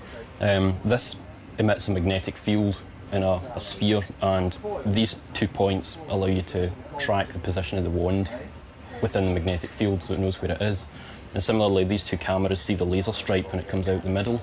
Right. And that gives you your other triangulation, and it's the combination of those things that give you all the points on the surface, just as you move the wand over it. Yeah. So it's similar to what you might do with surveying on the ground, but in smaller scale, with a lot more points. That's brilliant. You can even see its teeth and everything. It's going to be a few hours before all the data's processed to create the full 3D image. With the 3 trenches on the mound firmly placed inside the Saxon cemetery, it's Phil's Trench 4, the epic lonely furrow at the bottom of the field, that doesn't seem to be producing any archaeology. Phil, all day yesterday you were here trying to see whether this trench had any relationship with the cemetery. Has it? Well, no, we've stripped out a large area of the gravel there and we've found no burials at all. We now know that the cemetery does not extend this far. We've also managed to pick up the edge of the floodplain, so we know that the area where the cemetery is has always been on a mound. It's always been on a spur of dry land. So was there any point in digging this trench in the first place? Yes, there was. The only way you can actually prove whether there's, in this case, the cemetery was there is to dig it. We've done it, there is no cemetery here. That shows us the extent of the cemetery. So are we going to close up this trench now? We're going to finish recording these ditches here, close the trench down, and then get everybody else up the top. With the double burial in Trench 2 now recorded, it's time for the delicate excavation of the bones. So, once all these bones have been taken out, what's going to happen to them? Well, we're going to take them down to the bone lab and very, very gently try and clean off the soil, and then have a good look at them to see if there's any pathology or healed trauma or anything like that, so that we can see if there are any diseases or sort of fractures or anything that can tell us anything about lifestyle, really. What's the quality of these bones like? Awful. Oh, really? In a nutshell, awful. Why is that? It's the pH of the soil, which What's is that mean? the acidity. It's probably quite an acid soil. It's also these sort of alluvial sediments, sort of river valley floodplain sediments. They set like concrete in the summer, and then in the winter they're wet. So the bone's continually drying and wetting, and that doesn't do any good either.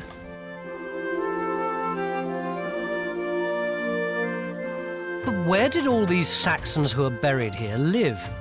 The landscape surrounding our site shows a continuity of use from the Stone Age through the medieval and Elizabethan periods to the present day. But Stuart and Mick seem to have found clues to the Saxon settlement in the heart of the present-day village. This looks to me, Stuart, like absolutely classic dispersed settlement. You know, you've got cottages all over the place, bits of green, lots of bits of woodland, and it's what you'd expect from a Saxon settlement pattern that's never got turned into a village. Funny you should say that. There's been a big field walking exercise over here, and in this field over here, which is beyond that big tree over yonder, there's been oodles of Saxon occupation debris, pottery, all that sort of stuff from in there, but from nowhere else. So that is strongly suggestive that that's the settlement, and that's where the people were likely to be buried. But what attracted the Saxons to this particular valley in the first place? I've had a look at the geological maps and the air photography and so on, and one thing is actually quite dramatic when you look at it. Oh, crikey. That's the river, the blue line, and this lighter blue area is the floodplain, the area where historically the river would flood and the banks would overflow. So this is all wet down here. And what's quite significant about this site is a big gravel peninsula which sticks out into this valley floodplain. This sticks almost right across the valley, doesn't it? It's like a barrier, isn't it? Yeah. And our site sat right on it, so if you came from the south you'd see it, if you came from the north you'd see it. So any barrow or cemetery in that position would have been a highly visible and significant monument. So now we know why the Saxons settled here, but there's a huge amount of debate amongst historians as to who the Saxons really were. Warlike European invaders or indigenous Britons under new management? From the beginning of day one, we've been talking about Saxons and Anglo-Saxons, when according to the Venerable Bede, this entire area of Hampshire plus the Isle of Wight was occupied by a people called the Jutes, who originated from Jutland, now part of modern Denmark, and in fact Sandy is in fact a Jute from Jutland. So how long were they here? Well, we think they arrived in the late 6th century and occupied the Isle of Wight and all this area, probably from the River Avon over virtually to Hayling Island. And that continued to be the case when our cemetery was in action, right the way up to 686. And in that year, there swept down from the north, from the Thames Valley, a tribe of Saxons under their king Cadwalla. And he conquered this area, committed genocide and even ethnic cleansing on the Isle of Wight. Do you buy all converted this? them. Do you buy this? Well, Robin's getting all this from Bede. Bede was writing in the early 8th century, and he's talking about the political realities of his own day. Now, this could have been, in the 8th century, this could have been a kingdom with memories of a Jutish king. But we're talking here about the ordinary people, the ordinary Anglo-Saxons, the ordinary whoever they called themselves. In answer to Helen, why the heck did they call the New Forest the Forest of the Jutes? Why was the Itchen the area of the Jutes? Well, I'll tell you. I think I'll leave them to it. The Jutes are going to be fighting the Saxons for some time to come. Down at our cameo site, Ray's making good progress with his replica Byzantine bucket, even though at the moment it looks more like a fruit bowl. So is this the way we think it was made originally? Oh, I'm sure it probably was, yes. Yeah. I mean, you can see exactly the same techniques in modern times, you know, in China or in Turkey. Yeah. There are guys doing just this.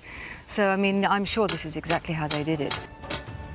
It's going to take 40 or 50 complete rotations of very accurate hammering and 40 or 50 heatings and quenchings to get the sides upright.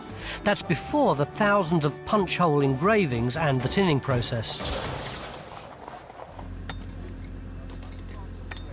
Back on the mound, Trench 1's beginning to look more like a maze. The various holes and levels inside the trench are an attempt to decipher the very complicated archaeology. Carenza, things got really good here last night, didn't they? Yeah, we had that beautiful Anglo-Saxon spearhead, and now we've had the other thing we really, really wanted, which is a grave cut, the actual edge of the grave that the body was placed into. It's turned up in the bottom of this test pit, which has gone down further than it had before, and you can see we've got the end of one long bone showing out a section here, and then the edge of the grave cut is actually this contrast here between the darker fill and the lighter fill. In Trench 3, Katie's got traces of human foot bones at one end, but no sign of a skull at the other. She's having real trouble finding the outline of the grave cut in the tightly compacted earth. Katie, have you got any more of those skeletons yet? Oh. No, but I'm so excited. I'm just finding... What's this then? Some bone. We've taken the trench back so Yeah. that we can see the whole of the grave Yeah. that these feet belong to. Yeah. And having done so, exposed this post hole. Oh. I've been going down inside it, and I think I found a knife or a spearhead. That's a big piece of metal across the middle there. Cool. And really excitingly, I've just found some more bone as well. Ah. Are all these bits of bone then? Well, just this bit and this bit are bone. Yeah. And this is the metal object here. Ah, yes. Well, hopefully the skull is right underneath here. Yeah. OK, well, I'll pop back later. That's very exciting. With Trench 4 at the bottom of the field closed down, Phil takes over Trench 5 on the mound, where there are a number of geophys and metal-detecting anomalies. Really, see this stuff here? A very well-preserved iron spearhead a metre below the surface was obviously responsible. That's superb, isn't it? Below that, 2 skeletons, another double burial. We got one of the thigh bones there. Coming down the top of the scapula here. There should be, what is it over here? The other head of the femur. Yeah, the other femur. Oh, hang on. That does not look like a thigh bone to me. It looks exactly like a skull. That's right down over the other one's leg, isn't it? I know. Yeah, look at it. Oh, that's a skull, yes. Oh, God, Well, I suppose not much we can do about it now. I shall have to clear off all this. Yeah. And let's get down onto it. Get the rest of the legs of that and just see whether it's an isolated bit or whether it's a complete body again. Yeah, I mean, it might just be a bit, mightn't it? But it's a bit strange if it is a skull, because it's sort of lying between the legs of the other two. After an hour of careful excavation, the layout of the burial becomes apparent. They're 2 superbly preserved skeletons. They're so different from anything else we've had. Absolutely in terms wonderful. of the condition. This is obviously a big, hulky male. You know, look at that skull, great big brow ridges, really rugged, robust face, and the pelvis is an absolute classic male pelvis, very narrow, very high, android sort of shape. Yeah, no question at all about that one. This one's less clear. The skull is quite sort of gracile. It's nowhere near as robust as this. If we just look at the pelvis, yeah, the pelvis is very much male, and that's the sort of thing you see very often, a slightly gracile face and a male pelvis in people who die in their early 20s, males who die in their early 20s, still tend to have a fairly soft, gentle sort of facial features. So we got one in the prime of life, say 40s to 50s. Just like us, yeah, absolute prime of life. And the other one in the 20s. And the baby, it's not a newborn baby by any means, a sort of toddler. I mean, we need to, I think there may be more bone under these shield bosses, and We're that going may to give have us to, some more... we'll have to take the shield bosses up anyway. Tighten up on that. Don't you think it's incredibly moving? You've got the entire baby skeleton would have been covered and protected by 2 shields. That's Isn't right. that amazing? Yeah. There's no question of it being 2 graves. They went in together, even if one of them was put in days or weeks or months before the other one. There's all due respect. The burial practice here is really, really odd. I don't understand it. So Phil's double burial appears to have the skeleton of a child or baby placed between the legs of 2 adult males, unique in any British Saxon cemetery.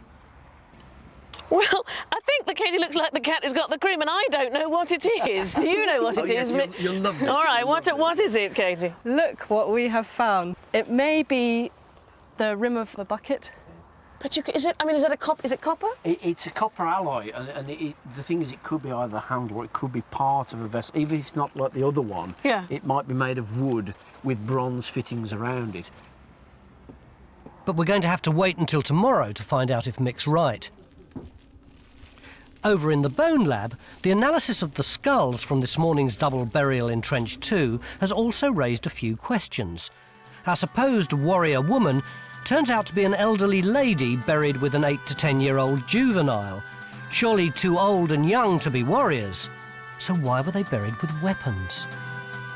But the biggest mystery is, why are we finding so many double burials? Based on evidence from previously excavated Saxon cemeteries, you'd expect to find 1 double burial in every 300 graves. We've got 2 in only 5 trenches. You know how we're always saying that the best finds always come up just when the cameras have stopped rolling? Well, would you believe it's happened again? It's 7:25, virtually everybody's gone home, and look at what Carenza's just found. What is it, Carenza? I think it's the one thing we've all been desperately hoping we'll find. It's a skull, there are the teeth, a spearhead from the spear it was buried with, but the really, really exciting thing is that it's so close to where that bucket came from, probably just a foot away. This may have been the person who was buried with the bucket. We found them at last. So we've got just 1 day left to see if we can find out more about the person who owned the bucket. It's only 9 o'clock in the morning of day 3 in our excavation of this fantastic Saxon cemetery, and already we're running out of time. The graves are so packed with grave goods and multiple skeletons, we may not have time to excavate them all.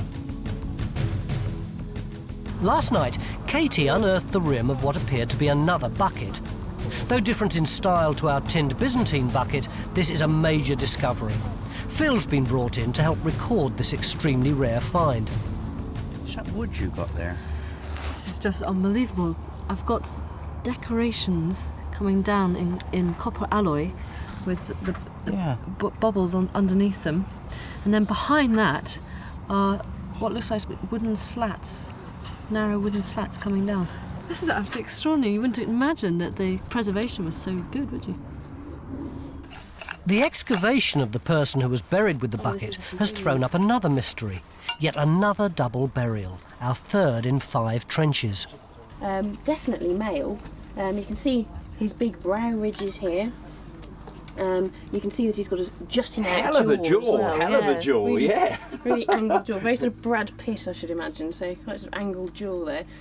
Chunky bones, robust bones, that's a sign of heavy sort of muscle coverage, and generally that's male. Really, from the length of the long bones as well, pretty tall, at least 6 foot. The other thing we can tell about him is that he's certainly quite old. Very worn teeth. Even the incisors here are worn right down, and you've got the dentine, which is inside the tooth, exposed. Is that painful to him when he's eating? Not at all, no. As the dentine gets exposed, it hardens up, and it's quite a normal thing with ageing in archaeological skeletons. So if that's a male one, what do you think about this one? They're looking quite cosy. This one's lying on its side, sort of wrapped around the arms of this one. There's a little bit less of this one, isn't there? We seem to have lost a lot of the skull around there. Not so well preserved. Let's have a look at these teeth. Again, we're probably seeing quite a lot of wear on those molars there. Can have a better look at those when we get it out. So, again, we're probably looking at an adult. And these limb bones are quite slender, so it may be a female, but we really need to get hold of the pelvis to find out whether it really is. That's the best indicator of sex, so it may be a female. Last night over in Trench 1, Carenza thought she'd found the skull of the person buried with the Byzantine bucket. This morning we may need to have a rethink as to who was buried with what. Phil? Yeah? You know, this is the grave that we possibly had the bucket out of. We've certainly had 2 spearheads and a skull. We've got a bucket, another bucket. One? Yeah, look at that. You see, it starts there.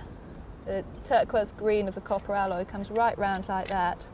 It's a wooden bucket with a bronze skin or a copper skin on the top of it. Yes, that's what it looks like. Isn't that amazing? Yeah, well, this is bizarre because, I mean, we just got the site that's riddled with buckets because we got one over there. Hang on a minute, both of you. I think I've got another one over what? here. Another one? Good ad, that's exactly like the one in our trench. Oh, right, that's what That's you the thought, rim, yeah. It's exactly the same. Perhaps these sheathed wooden buckets have been made using local skills and materials as Saxon copies of the Byzantine bucket. It began in Byzantium and it ended up in southern England. How the heck did it get all that way? I think probably very slowly, because we think it didn't just start in Byzantium, it started in Antioch, which I can hardly reach. It's in Syria, 2,000 miles away. So somehow it made its way over to England, and we don't quite know how. It's probably through Byzantium, either across land or around the sea, and then from Byzantium it could have got here, it could have been swapped for something by somebody who lived here, and swapped again by somebody who lived here, and swapped again, etc., all the way up to England. But would there have been people in southern England who had the money to be able to buy something like that?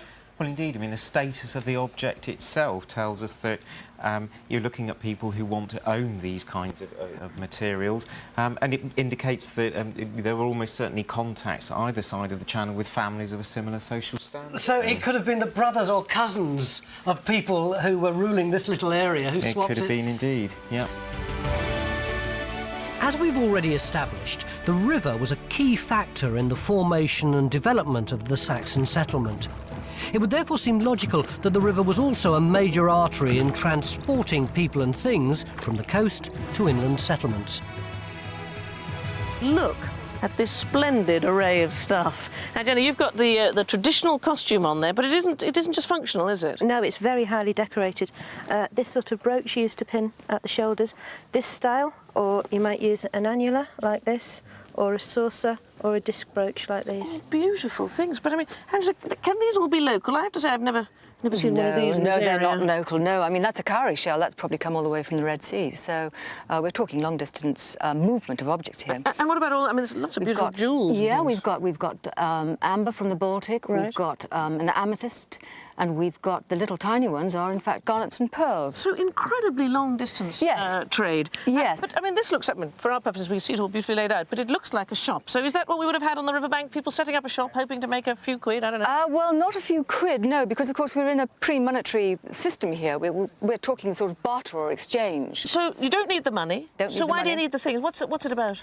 It's partly human sort of acquisitiveness of human nature. You see something, you want it. You know what it's like. We all do this, and the Anglo-Saxons, were probably exactly the same as us. But also these things are functional. Some are necessities. Brooches you have to hold your clothes so together. some foreigner comes along and goes, "Oh, you don't want to hold up your dress like that. I've got a much better way." Is that absolutely? That's the beginning of fashion. After the highly prized and decorated Byzantine bucket arrived at our settlement, a new fashion for buckets was obviously born here. We're trying to revive that by making our own bucket, though it still looks like a fruit bowl even after countless hammerings.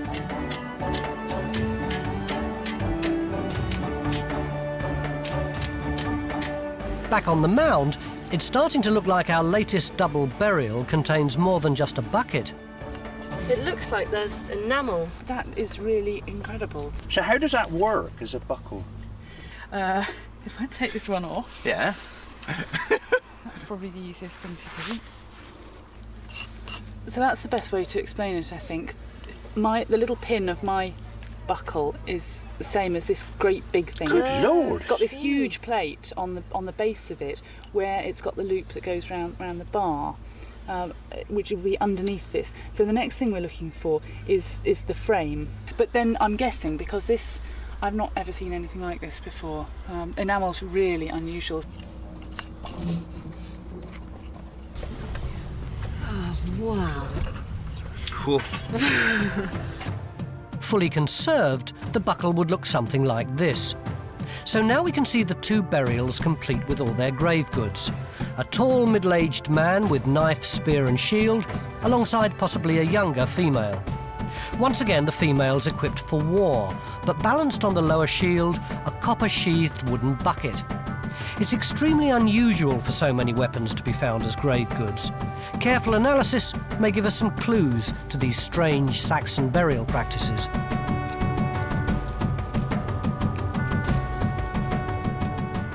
This is the spearhead from Trench 1. Oh, yeah.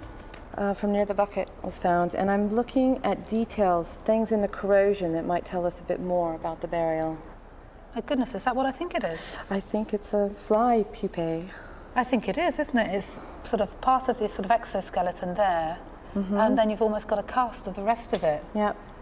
Wow, that's incredible, isn't it? I know, it's wonderful. But I think what this means then is that there were maggots on this body, the body associated with this spear, when it was in the grave, and that they've pupated, and what you're seeing is the cast and the remnant of the pupae. And now the spearhead wasn't found directly on the body, it was a bit of a distance away. In forensic cases, what you tend to see is if you discover a body, when you first reveal it, the maggots will actually go away from the body because they're looking for somewhere that's more suitable to pupate. And they don't seem to like to do that on the body if they don't have to. So they probably moved away within the confines of the burial environment and found somewhere to pupate. And what we're looking at really is what's left of that. Wow. It's time to catch up on the latest news from Bucket City. It's absolutely amazing, isn't it? You can see that copper alloy bands around it, decorative bands down four sides. Beautiful, beautiful object. Was there wood associated with that, or was it just metal? It's wood, yes. Look, I'll show you on the trench cam. Look, can you see in there? Yeah. The dark black is wood, and then the turquoise green is the copper alloy banding round it. But then we found another one. Look at this here. You see that? It's got a rim round the top, and then down the side. So that's got bands of bronze around it as well. You have had a good day, haven't you? What about the size of them? These two look pretty similar in size. Well, even more interesting, there's not just two. We then found a third over here. All the same size? More or less, aren't they? They are more or less, but what's really interesting, that is 12 centimetres in diameter, that's 13, that's 14, so they could all have nested in each other, and the silver one from Antioch from the middle is just over 15. They'd all have fitted one inside the other. We can only speculate as to how these buckets were used in Saxon life and death rituals. Perhaps they were filled with food or drink for feasting at the funeral, or for the deceased person's journey to the afterlife. Future analysis of the material inside our excavated buckets may provide the answer.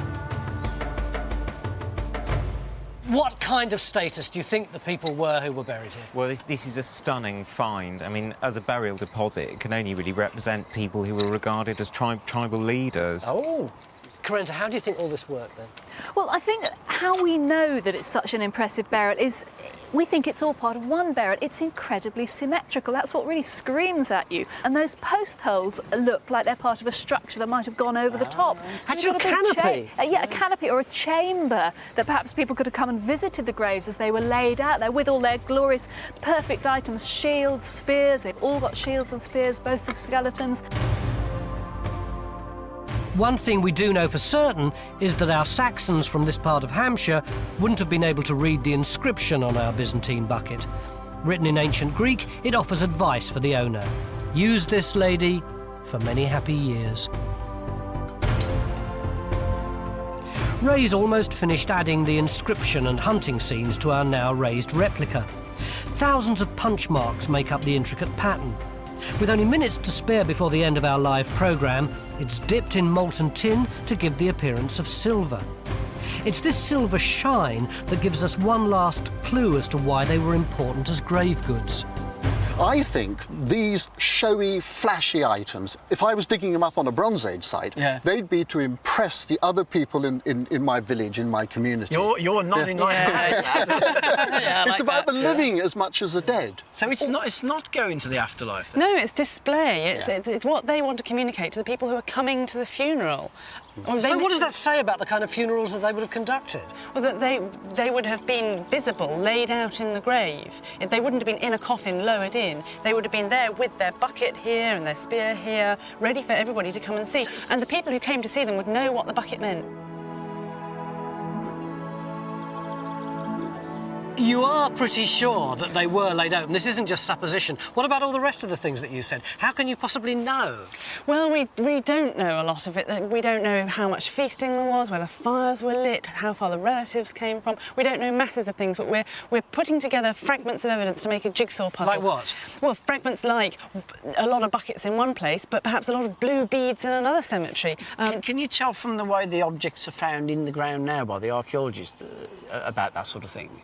Yeah, some people have spears with the head up here, some people have spears with the spearhead down at the feet. There's a lot of this patterning which you can only see the results of when you look at thousands of graves over hundreds of cemeteries. There's just so much to find out. It's very, very strange. These people, they've all got weapons. I've never heard of that before. This is something entirely different. That was the end of our third day, and we'd run out of time. So, with 5 wooden buckets and 10 skeletons still to excavate, welcome to day 4. The skeletons are finally giving us some tantalising clues about the relationship between the bodies in adjoining graves. One of the really interesting things about this one, though, Katie, is this line here. Can you see it? This sort of zigzaggy line. Yep. This is what we call a retained metopic suture. When babies are born, their skulls are in lots of different pieces which overlap during the birth process to allow birth. Usually this suture, which you don't see very often on adult skulls, it closes by about the age of 2 to 4. Right. Generally, when this doesn't fuse and completely disappear, it's what we call a developmental failure, but not one that has any sort of health implications or anything. Right. People who have this generally tend to be related to one another. And by sheer coincidence, or not, as the case may be, in Jenny's trench, we've got this adult female who's also got a retained metopic suture. So they may actually be related They may well to one be another. related to one another. God, isn't that interesting? It's absolutely fabulous. And I guess it's what you would expect in a sort of dispersed settlement, which is what the Anglo-Saxon period is noted for, that people would be related to one Well, I another, suppose much they're more just so. small groups, aren't they? Intermarrying. Yeah, that's right. Another thing that's interesting here, Katie, is this fracture line along here. Do you see it? Oh yeah, it's really faint. Yeah, but it's all the thing that's slightly disconcerting with it is it's really smooth. Yeah. And when bone breaks that's been in the ground for a while, it breaks in these raggedy lines. Yeah. Because it's got no sort of plasticity left because all the collagen's degraded. When bone is broken either by trauma or a blade or whatever, and it's got lots of collagen left, it breaks in very smooth, predictable lines. And this line here is the sort of line that you'd expect when bone is broken when it's fresh. So would this have been enough to actually have killed him? Well, it depends what it's associated with, and until we get it out and have a proper look at it, we can't really be sure about that. Post-excavation examination of the skull does point to some sort of head trauma, though this could be explained by something as simple as dropping the body during the funeral. And with the incidence of fused metopic sutures occurring in less than 4% of the population, it's almost certain that the 2 Saxons buried in adjoining graves were related. By dating the grave goods, we can conclude that our cemetery was in operation around 500 AD. By examining the bones and the density of burials, that it was an extended family group centred on the mound, and that the people who are buried here, though maybe not warriors, held weapons in high regard. But why they're buried in pairs with buckets will, for the time being, have to remain an enigma.